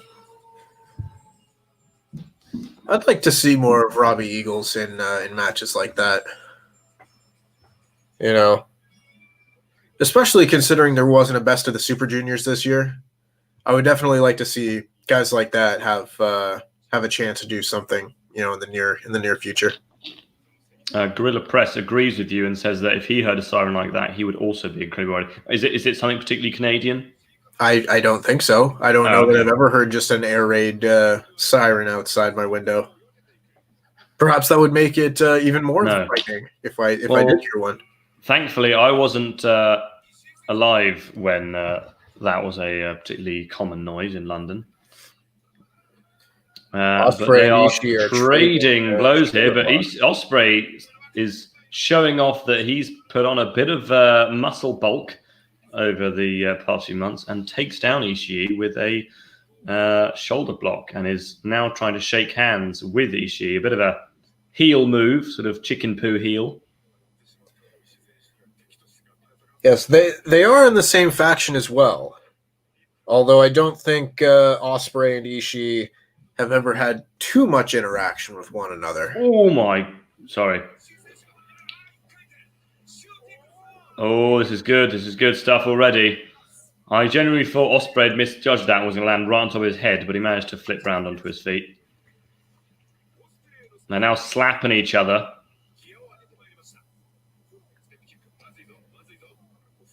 Osprey with some Kawada kicks and a big chop from Ishii. Christopher Jazzcat again chimes in saying, I'm going to shut up and watch this match, but pulling for Osprey here and hoping ZSJ can win the whole G1. Yeah, Christopher, shut up. I wouldn't put money on ZSJ winning the whole G1, but I would very much like to see him do well as you know, it's ZSJ, not Z.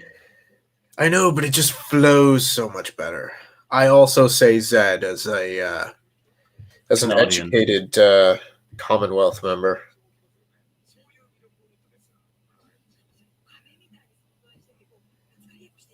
Ishii has now gotten the upper hand and is slowing the pace down, hitting a headbutt to the back of Osprey's head.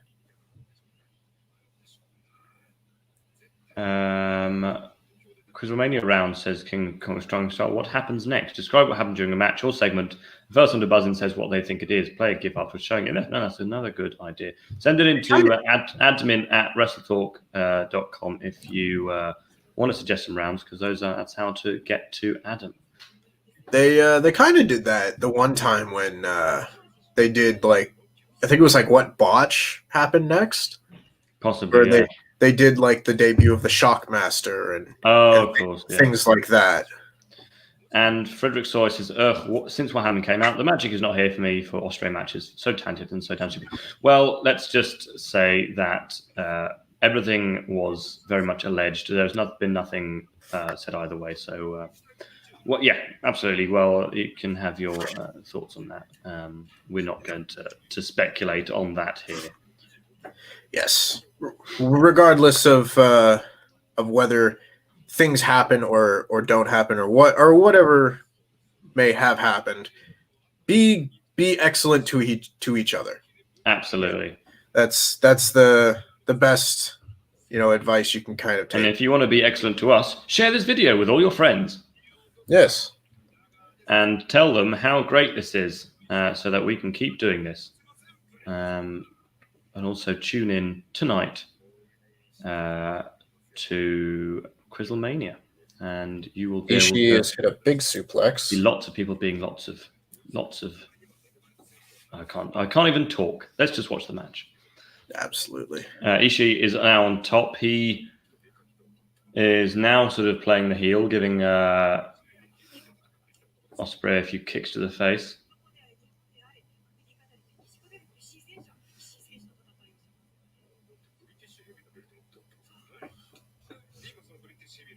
Oh my.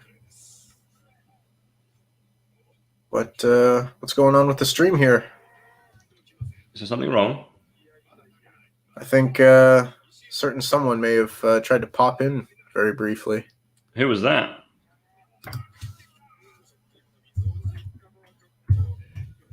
Was it Louis? No. Louis knows better than that. Might have been someone who doesn't work here anymore. It was very odd. I noticed the screen changed a couple of times, and our banner was taken away. And we've lost our banner. How else will people know to follow me on Twitter @TempestWT? Exactly. There we go. And to go and get your lukewarm Luke Owen merch at WrestleTalkMerch.com.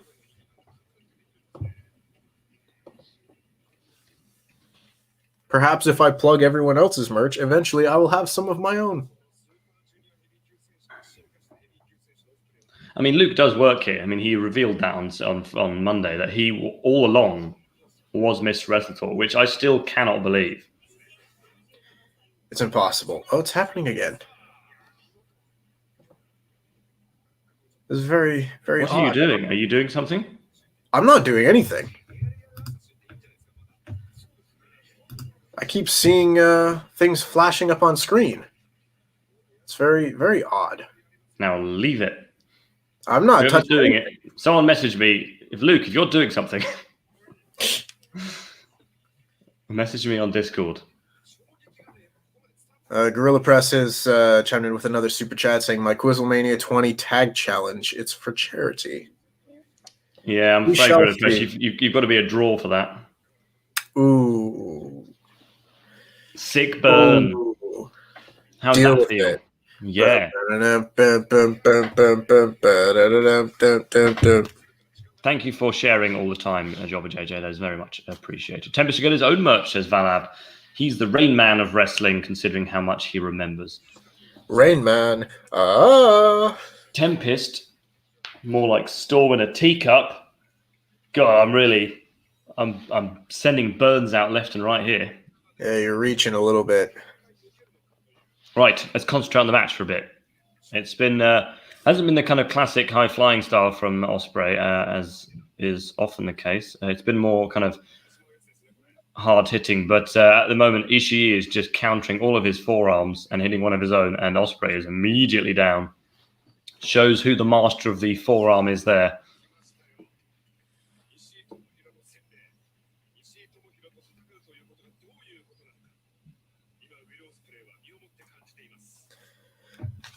Of course, there is still time for him to do all of his crazy flying. There is a time limit on this, but there's no saying that he can't get to it. And it appears he's going to be doing a big move with Ishii hung up on the top rope. Ishii fights his way out, and Osprey hits a big kick. Osprey hits a big kick, but probably hurt himself more. I don't see him doing that match terribly often. All it takes is for you to hook your feet on the top rope, and you're landing right on your head there, pal.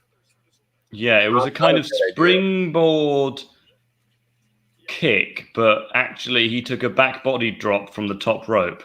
Yeah, not a great idea. Oh, and he goes for a handspring moonsault, but misses it. And then he does another moonsault off the apron, reversed by Ishii. But then Ishii is then pushed into the barrier. Osprey, sorry. Oh Osprey, my God! Osprey does a Oz cutter off the blue barrier, which almost fell away from him. Honestly, Will, stop it. Yes, I don't need to see a fatality in this match, but that was quite impressive. Although I don't foresee too many more bumps being taken onto that mat, which I can't imagine breaks your fall too much. Goodness. And he's putting on an absolute clinic with those sick burns. Yes, of course I am. I am master of burning sickness. Actually, burning sickness sounds a bit like a urine infection, but yes, I would try and stay away from burning sickness. Jobber JJ says Osprey working more heavyweight, still has some of his high flying moves. Yes, it's important to make that distinction. It also, for a while, was just a much slower pace than we're used to from Osprey matches. Are you? Do you prefer WWE barricades or New Japan / indie barricades? Honestly, it hasn't been something that I really have given too much thought about. You know, there's like a lot of different things that are very distinct when it comes to differences between, you know, WWE and outside products. But I will say I would actually prefer WWE ones just because it's easier on the performers taking bumps into them with the extra padding. So anything that protects the talent. Yeah, it's also safer for people in the front row because the amount of time. I mean, that's why I know some people love that, but I purposely never book front row seats for indie shows because I value my knees. Yes. The amount of times I've seen people actually hurt themselves quite badly by getting a barrier to the knee is quite off-putting, I have to say. Oh my God, what a headbutt. Jesus. I think Osprey might be dead. That was just a brutal headbutt. Was gnarly. And now Ishii setting up for a superplex, perhaps the brainbuster. And a big superplex there from Ishii. Of course, Ishii lost his opening match to Suzuki, whereas Osprey won, did he not? Yes, he defeated Yujiro. Yes. So this is either going to be a 1-1 for both of them, or a 0-2 for Ishii and a 2-0 for Osprey. So a big match in terms of points, you would say. It's important to get out to that hot start. You know, if the people that are at the top of the bracket right now are going to be, you know, Okada, Taichi, and Will Osprey, that could make for a very interesting tournament, at least in the first half. Oh, I go for a very quick bit of... That was very nice action there. Finished off with a super kick from Osprey. Seemed to catch Ishii right on the nose there. Osprey now striking his prey and going for a series of kicks while Ishii is on his knees. A series of unfortunate kicks. Sounds like a book series. It does. That was the point. Oh, a very big forearm from Ishii there. And Osprey ragdolls down.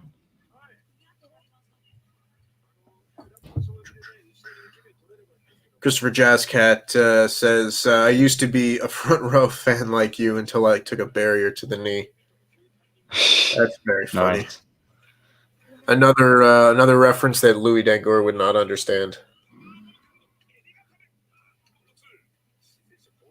He was probably like 11, yeah, maybe 9 when that game came out. This match is getting very good now.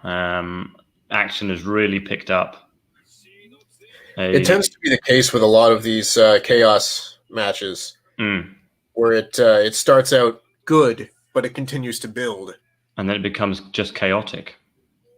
Ha.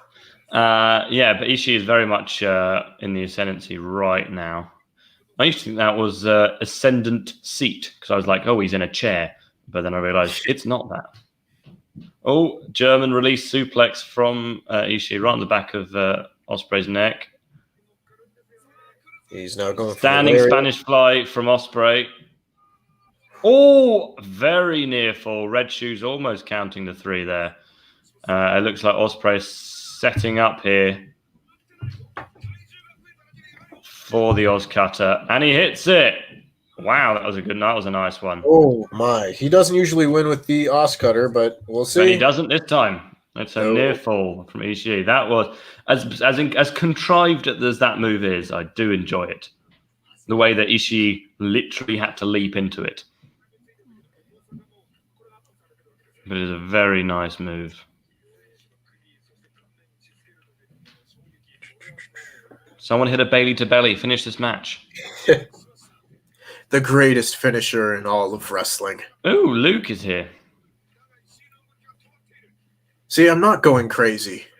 Luke, whenever you turn up, our banner goes away. Hello. Oh my goodness.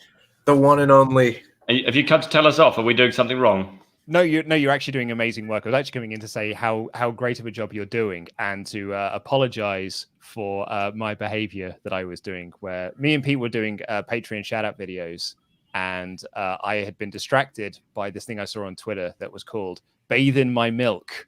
You can get it at batheinmymilk.com. Open offer to men only, soy almond or traditional. Use my sponge. I will watch you. And images such as this. That's the sort of thing that you would sell on OnlyFans.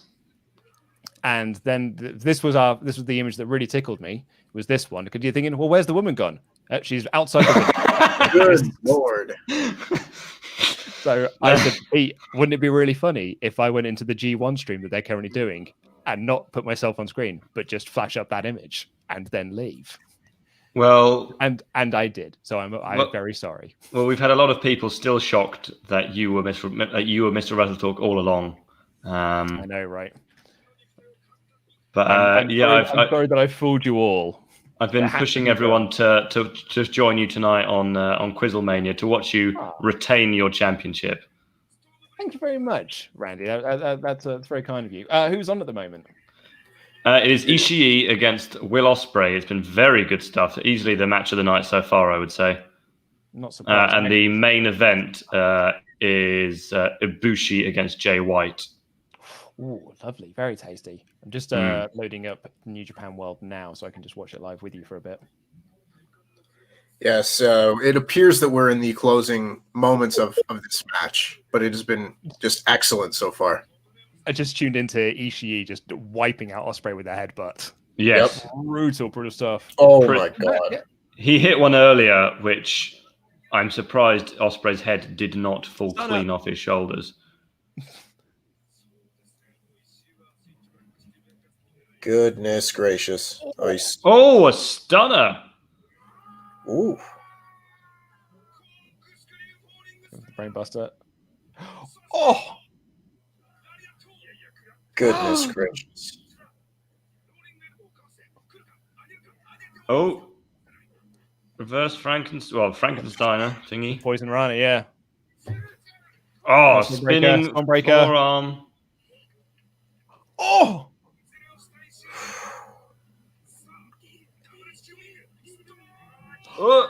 Ow! Good. Oh, God. good Lord. Seconds. Oh, he's kicked out of it.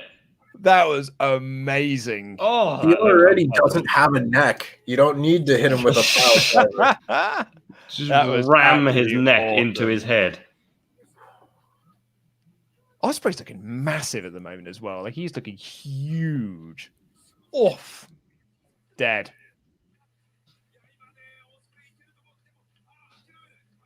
Hidden blade. And again. Wow. Man. I came in just at the right time then. You really you absolutely did. And Osprey picks up the win. So Osprey is now 2-0. Ishii is 0-2. Isn't that just like the Ishii story every year at the G1? It's just like, hello, I'm Tomohiro Ishii. I have the best matches and never win. Well, we've just seen Taichi go 2-0 and pin Minoru Suzuki clean. What? Oh, man. So that's an interesting story, given that Taichi is sort of middle of the road in Suzuki-gun, and he's just pinned his mentor. Yeah. Yeah, there's very interesting storylines, including who can get a good match out of Yujiro Takahashi, and no one has yet succeeded. Yeah, and his first 2 matches have been against Osprey and Okada, so I don't know how many better opportunities he's going to get than that. You know, perhaps Shingo. I've obviously missed all the action from today's day. What have I missed so far? What was the Okada outcome? Okada defeated Yujiro Takahashi. It may sound like a bit of a surprise, but in a laborious match, I have to say, it took him a long time to put him away. Gabriel Kidd was on in the opening match. Our mate Gabriel Kidd from World of Sport Wrestling. So that was good fun. He won his Young Lions match. The show opened with Jeff Cobb beating Shingo Takagi in a good match. What else have I missed out? Jeff Cobb picked up the win. Yeah. Yep. Oh, so Cobb's 1-1 now, right? Yeah. Okay. And Takagi is 0-2. Yeah. So it's very interesting. A lot of kind of the bigger names are losing their matches. But I guess A block is so stacked that it's hard to say that people are losing against people they shouldn't lose against. Okada's 1-1 now as well, isn't he? Yes, Okada lost clean to Ibushi in the opening match. Christopher Jazzcat says, "Holy hell, that pile driver!" Yes, it was pretty gnarly. Oh man, so good. But we've got one more match to come, which is Ibushi against Jay White in a pretty big rematch. Yes, the rematch of last year's G1 final, and then the rematch of their match from Wrestle Kingdom 14 earlier this year. They are currently 1-1, so it'll be interesting to see who picks up this rubber match. I do like the Japanese fans' reactions to trash talking from Will Osprey. In America, you often get people flipping the bird, but that Japanese man just gave a very polite, single-handed wave to to Osprey to send him to the back. It's a very different start to Osprey's tournament compared to last year. 2-0 is very, very big, considering he did not get many wins last year. I've always been a bit cold on Jay White. I've always been a bit cold on him. I've always felt that he was like basically Omega left, and they were like, "Oh, Smeg, we need a new Okada, we need a new Omega. I guess it's Jay White then." And so I think they really pushed him hard early doors, but I've never been that sold on him.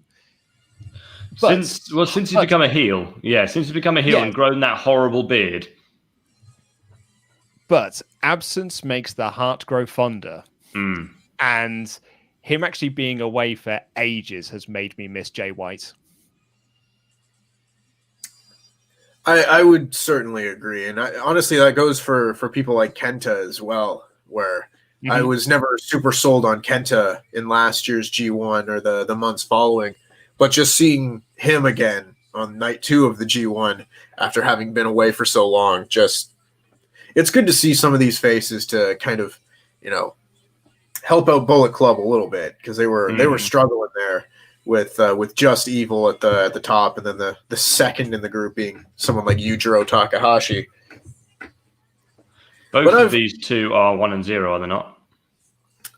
Yes. Yeah. So someone will be 2-0 after this one. But I've been a pretty big fan of Jay White since turning heel. I think that he does enough different in the way that he actually wrestles. Maybe not necessarily in terms of like leading Bullet Club and such, but his way of stalling, I think, to me is just so much more interesting in the context of a match. Whereas you get people like Taichi who will just roll to the outside and kill time for a while. Yeah. Whereas with Jay White, you'll see him in the middle of moves, just like, drop to the mat and just like play dead. But everyone knows he's playing dead, but he's just like, he just goes limp. He's like, no, I'm not getting up for your moves. I'm not doing it. Yeah. But I'm hoping there isn't copious interference in a match like this, because this could be another match of the tournament contender for sure. You'll think there probably will be. I mean, you've got Gedo, who I'm not sure there's ever been a match that he hasn't got involved in. I can hope. Ibushi, the man with the worst hair in professional wrestling. It is very bad. Yeah. He's quite boyish. Although a lot of people, so we were discussing this last stream, Luke, who the sexiest man in New Japan is, and we both agreed it's Tanahashi. But there are a lot of Ibushi fans in the chat that are wrong. The answer for Tanahashi, like, there's no debate around that. Like in anything else, Okada's second. Like, there's no debate around this. I'm sorry. Well, you have to understand, Luke, there's a big craze going on right now with like the K-pop boy band looking fellows, and I would say Ibushi certainly falls into that kind of mold of that boyish charm that people are so in love with these days. Which I totally get, Tempest, but they've all got cool hairstyles, and Kota Ibushi hasn't. He's got a really bad hairstyle.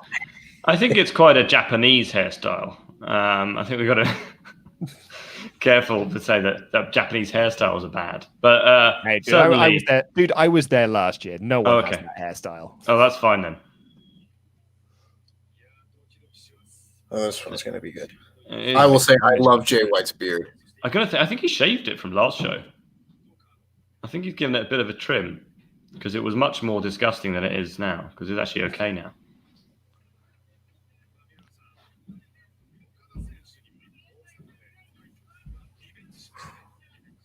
God, he's great. Christopher Jazzcat is back with another super chat saying, "Hi Luke, is this stream? Because I complained."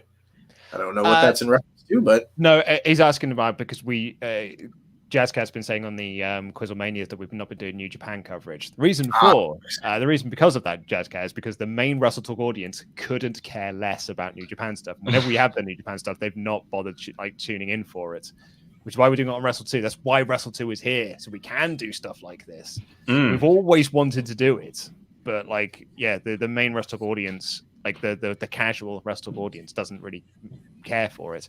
And then whenever we do that, whenever we have done New Japan coverage, it's driven away the main audience and the larger audience. And then we have to try and crawl them back into being like, look, we also talk about WWE. So, but now we've got Wrestle2 as a home that we can do this sort of stuff. That is why. Yes. So tell all your New Japan friends that we are now covering New Japan on Wrestle2 and give us a subscribe and a like and enable notifications. Thank you very much. Well done, Randy. Because if this sort of stuff works, if we can get people to actually tune in and watch us in New Japan, we can start doing Impact coverage as well, which I'd really like to be able to do. We can do more Ring of Honor stuff. But we need to have people feeding back to us that they're enjoying us doing this coverage. Yes. I mean, it was one of the things that I mentioned in last week's WrestleTalk recap, which you can also watch here on Wrestle2, that I gave despite NXT and AEW both having fantastic shows, I gave Match of the Week to the Ring of Honor show, just because I think more people should be watching stuff like that. And if there's an audience for it, people need to also realize that while we love all professional wrestling as it is, most of it is quite good, this is still a business, and we need to make sure that we do things that help create views and appeal to the largest audience possible.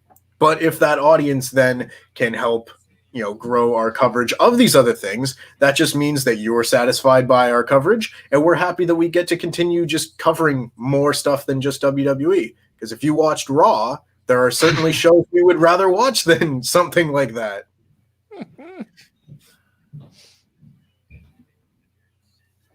But also because Jazzcat wouldn't shut up about it on Quizlemania. Yeah. I mean, look at Jay White. And Tempest wouldn't shut up either. You've got someone like Jay White whose nickname is Switchblade. And then you look at Retribution, where you've got Slap Nuts. Slap Nuts. And it's just clearly Jay White thought more than 30 seconds about what he wanted to call himself. One is slightly more intimidating than the other. A Switchblade and a Slapjack, a Paddywhack, a Give a Dog a Bone. Oh my goodness. Dropping Ibushi right on his knees on the apron. It's the hardest part of the ring. I'm just going to have a little pause there because I think I'm slightly ahead of you guys. I will say, it took me approximately 1.5 wrestling training sessions for me to go and buy knee pads. And that's not bumping on the apron. That's in the middle of the ring. So I will, for one example, I have no idea how Cody Rhodes didn't wear knee pads for years and years and years. Hated watching him wrestle without knee pads. Hated watching him wrestle without them. I remember being in high school and watching a pay-per-view. I think it was like Survivor Series 2011 maybe.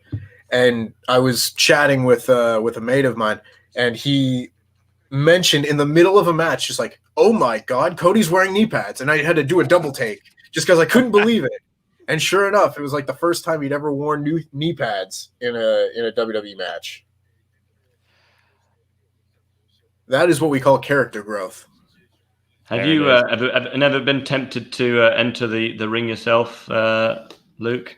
I have taken bumps, Andy, and that was when I decided I never wanted to do it again. Yeah. I took one bump, I ran the ropes, and I was like, nope, this is not for me. This is fun. It wasn't for me. I had my backyarding days. Like about 20 years ago, I was doing me and my used to do backyard wrestling. Yes, matches out, makeshift tables. We stole light tubes from the school and smashed them over each other's heads and stuff. That was enough for me. I prefer sports that I can do and then not feel like I've been beaten up afterwards. Like football. Oh, goodness gracious. Football. He's really going for that knee. Smart move. Which is perfect for his finisher, doesn't focus on the knee. It's all about, but it takes away his base. It's grounding Ibushi. It is. Randy, that's what you want to do. And well, that's also Ibushi's finisher, isn't it? Mm-hmm. Yeah, that's a good point. Yeah. I will say, as someone who has wrestled, I've come away from wrestling matches feeling better than I did when I played real sports. So to each their own, I suppose. I think as well, it helps as well that we here in England have pansy sports like football, yes, whereas you Americans and Canadians have things like American football, which is just like concussion city. Yes, I have many scars on my knees from football. I also play other scratches. I also play other non-pansy sports such as golf and tennis, which are and cricket. Fair to say, I got hit in the chest once with a cricket ball, and it really hurt. I got hit the other day when I was playing, and I had a perfect round bruise on my stomach for about 3 days. It was kind of like being hit by a giant paintball. We've got a number of people saying that Impact is doing great work. Of course, you should check out Impact and Ring of Honor and every kind of pro wrestling. You know, there's everyone's doing great stuff except the guys on top. So Impact's a really fun show. Yeah, you gotta broaden your. Hey, don't slam WWE too much. The SmackDown at the moment is actually very good. It's just raw. Luke, your star power, Luke, has brought this to over 100 people. So I think it's probably more Kota Ibushi's main event status, possibly more than me. And it's also a time when people might actually be awake here stateside. True. Yeah. Jobber JJ saying, did you guys do trampoline wrestling? I did briefly, but then I twisted my ankle after just normal jumping, and I thought maybe not. Yes. Trampoline. Trampoline. I did trampoline wrestling in high school, and that same mate that I was texting about Cody Rhodes' knees, he fell on me during a move, and I got his full weight on his knee right into my gut, and I was out of commission for a little while. There's a reason they say don't try it at home. I will say, Luke, that I have had I've been knocked out in both football and in cricket. All right, Andy. I'm only having a laugh, mate. You don't have to prove your manliness. I've actually had. I think I've had 3 concussions from football. Bloody hell! You want to get that looked into? Oh, the knees. I have. You made it wrong. I've had a scan that nothing's wrong with my head.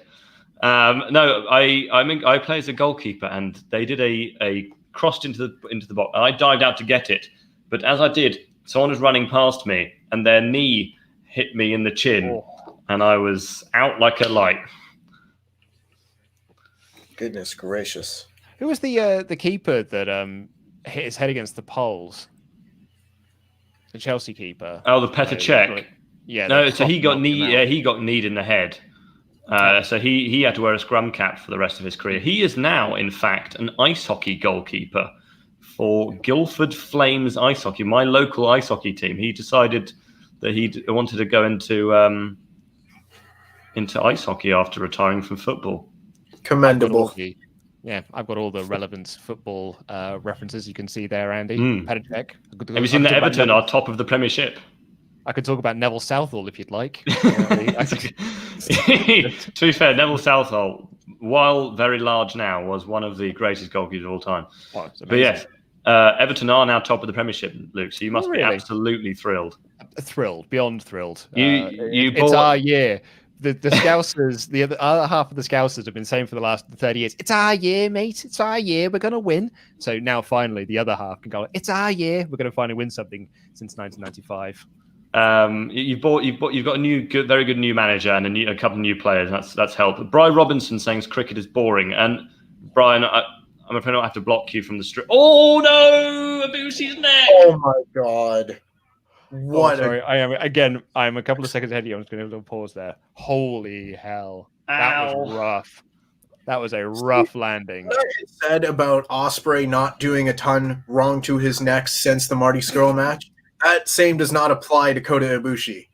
Kota Ibushi seems determined to break his own neck.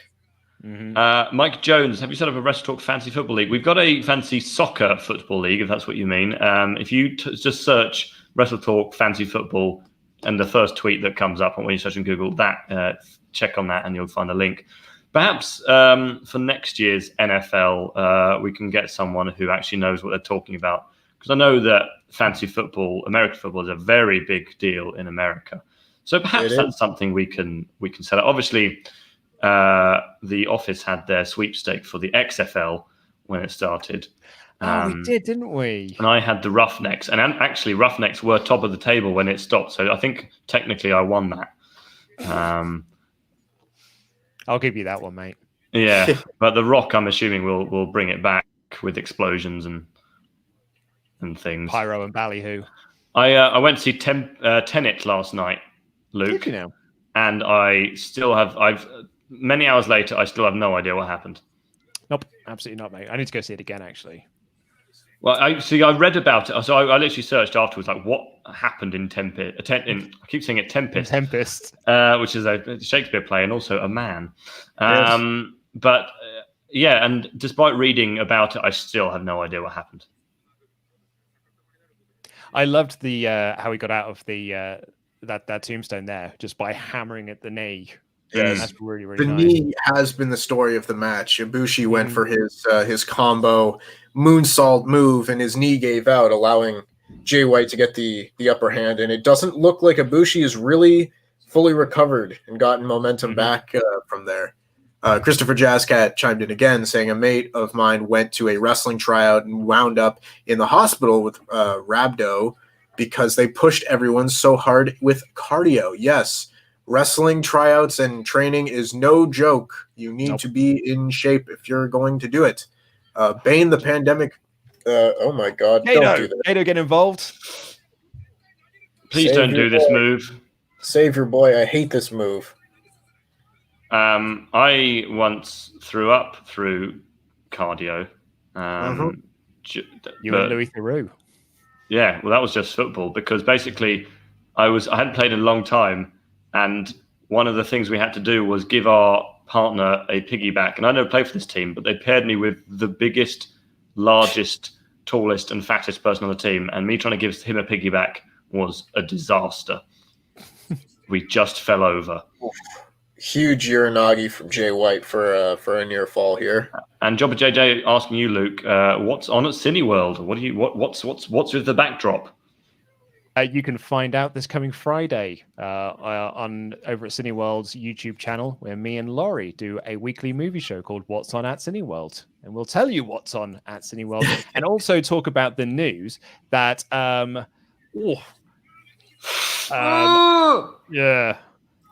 we will also talk about the news, the craziest news of the week, but probably not that crazy, really, when you think about it, that Tom Cruise is going into space next year. Yes, to film I a saw scene that. for a movie. Elon Musk is sending Tom Cruise to space. He seems like the type. He really does do all of his own stunts. Yep. That was pretty much my thought as well, is that like once it's like, oh yeah, Tom Cruise is going to do his film in space. You're like, yeah, that makes sense. That makes sense that it's Tom Cruise. Are you excited about this new Poirot film, Luke? The Death on the Nile.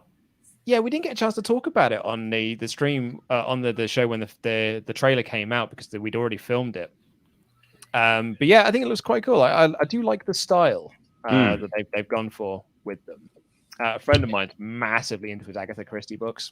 Well, it's very much like the Murder on the Orient Express, where it's just kind of, here is Kenneth Branagh doing a very French voice, and look at the cast we've got. That's it, yeah. It's about that star power. We've got Bane the Pandemic says, maybe it's Tempest star power that keeps people coming in. You never know. It just might be. Mike Jones with an interesting question. What is your favorite tag team that was given up on too early? He personally likes Decay. Throwback, I would say the Hollywood Blondes.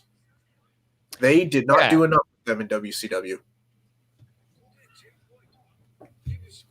Enzo and Cass. Because as much as Enzo appears to be not the nicest bloke, he could talk. And it just destroyed both of their careers when they broke those two up.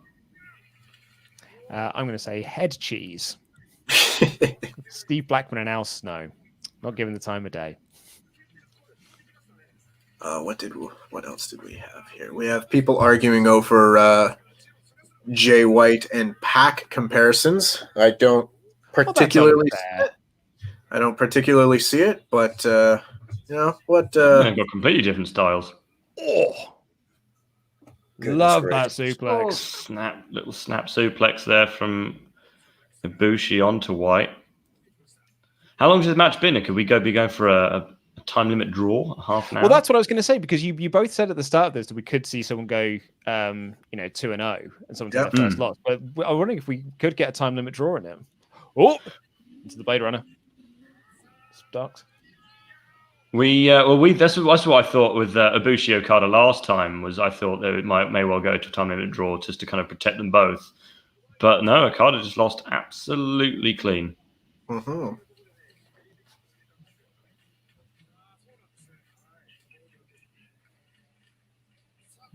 Username 02 says, you keep saying Tempest when you're not talking about him, but you keep calling him by another name when you are talking about him. It's funny how that happens, isn't it? I look so much like another person. And Sean Elder says, why haven't WrestleTalk done a wrestling tryout video? Because it's hard, Sean. It's not easy.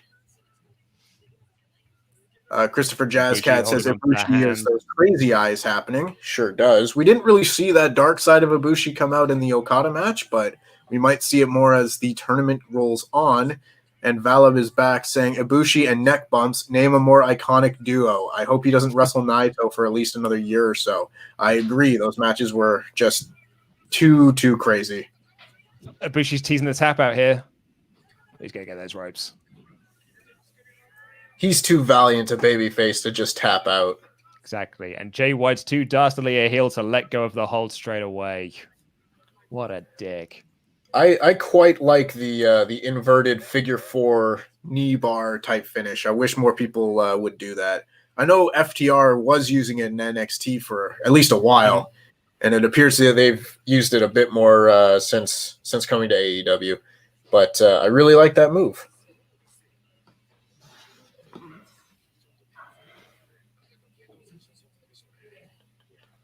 Do we have an update as well? Like, I know Kevin Kelly tweeted out about the English commentary, and they're doing the last 3 now. Oh, he's up. Oh my God! Oh, his neck. Oh, running knee. The Bomaye. Amazing. The Bomaye. Oh my goodness. He's up again. Big power bomb. The Golden Star powerbomb. Oh, I love that Golden Star. One of the best powerbombs in wrestling. Oh, he got his shoulder up. The pin was weak. It was a weak pin. He didn't pin the shoulders at all.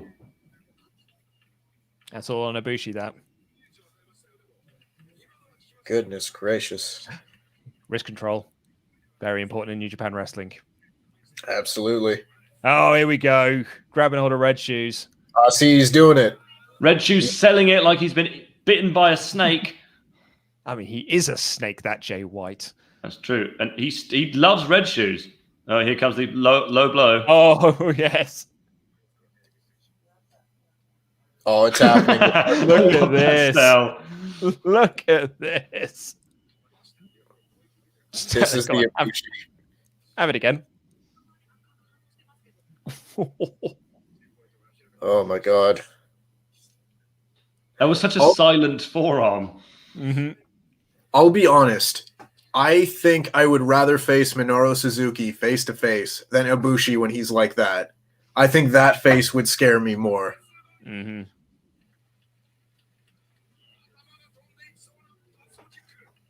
There's that wrist control again. You know, Red Shoes, if you didn't stand so close to everything, maybe you wouldn't get dropped as often. Red Shoes, come on, man. Well, there's the low blow. There it is. Red Shoes. And now he's going to go like, what happened? What could have possibly happened?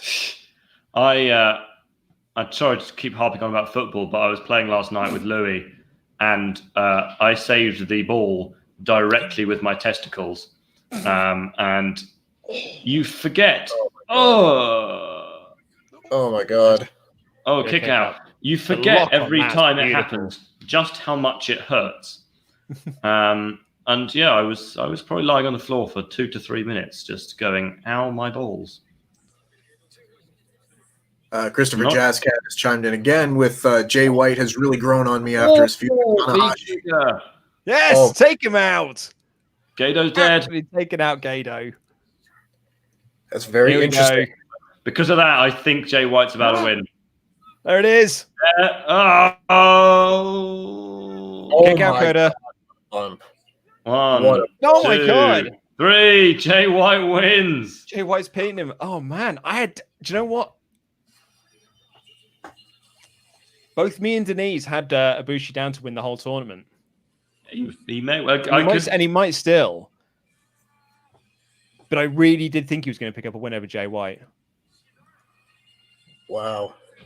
So as soon as Ibushi kicked Gado, I knew White was going to pick up the win. That is wild. I didn't see that finish coming for sure. I mean, yeah, just straight into Blade Runner and that's it. Yeah. Goodness gracious. I mean, so Jay White, Taichi, and Will Osprey are your 2-0 crew. And when you looked at the Block A lineup, those 3 names were not the names you would have picked to be the guys that went up 2-0. Absolutely not. Which is just kind of the brilliance of Gado, really. Yeah. Well, that's very interesting. Let me quickly pull up the card for the next A Block show just to see who might go up in that one as well. So this should be on the 27th is Sunday, and also the next time we will be broadcasting our live reactions. So the matches on that show are going to be Taichi and Yujiro Takahashi. You have to imagine Taichi's going to pick up another win there. That is the match of the evening. Absolutely. Jeff Cobb and Minoru Suzuki. That'll be meaty. Yeah. Stiff as a dick. Very, yes, stiff match. Ibushi and Ishii. Mark Down is excited. Oh my god, this lineup. Will Osprey and Shingo Takagi. Oh, yes, please. Match of the year from last year. Best of the Super Junior final. And then the main event is Okada and Jay White. That will be such an interesting match. That is going to be really interesting. Wow. You kind of get the sense that maybe this A Block is quite stacked with a card like that. Holy smokes. What's the B Block lineup for day 4? So day 4 is going to be Haruki Goto and Sanada. Yeah, and then Tanahashi and Toriano, which will be comedy. Juice Robinson and Kenta. That would be really good. And Evil. And Tetsuya Naito and Zack Sabre Jr. Come on, Zack. You got a few matches in there. When's Yoshihashi against Toriano? Oh, goodness. That's the big one. Let me find it. Not show after that. Jay White's currently lying in the ring, clapping, I presume himself.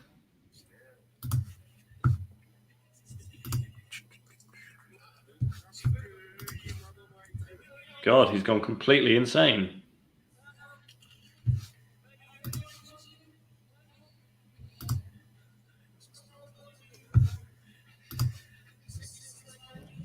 Right, guys, I'm going to head off. I'm going to go and have some lunch.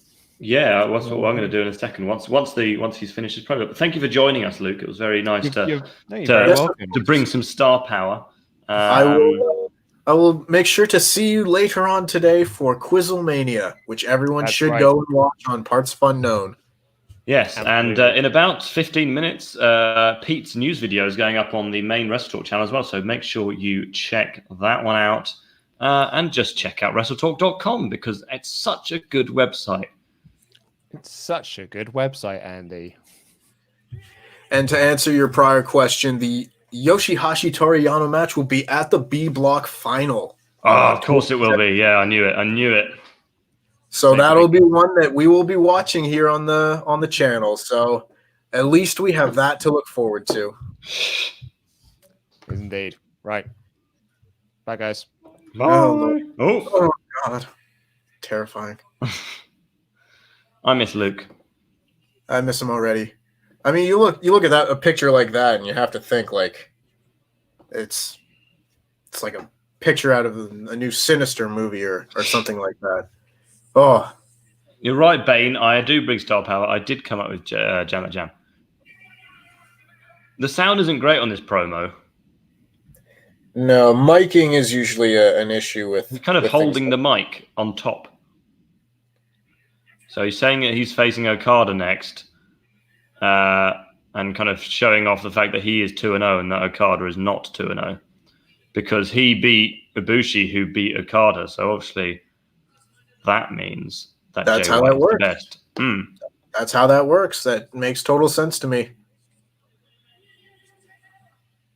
Oh my goodness, I cannot wait for this next card. That card is just going to be absolutely lights out. Did you say that one starts at 8 a.m.? Yes. You may have to find a new co-host for that. I'm afraid I'm probably going to be away. Well, it's quite all right. I'm sure we can find someone on a nice Sunday morning. Absolutely. But I'll be back. What's the next one after that? You're really making me work here. I really am. The next one after that will be day 7 on the 30th, which is a Wednesday. So that's a week today. So same time next week.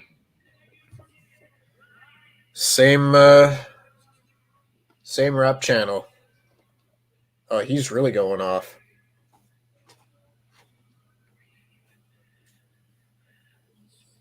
He wants people to breathe with the switchblade.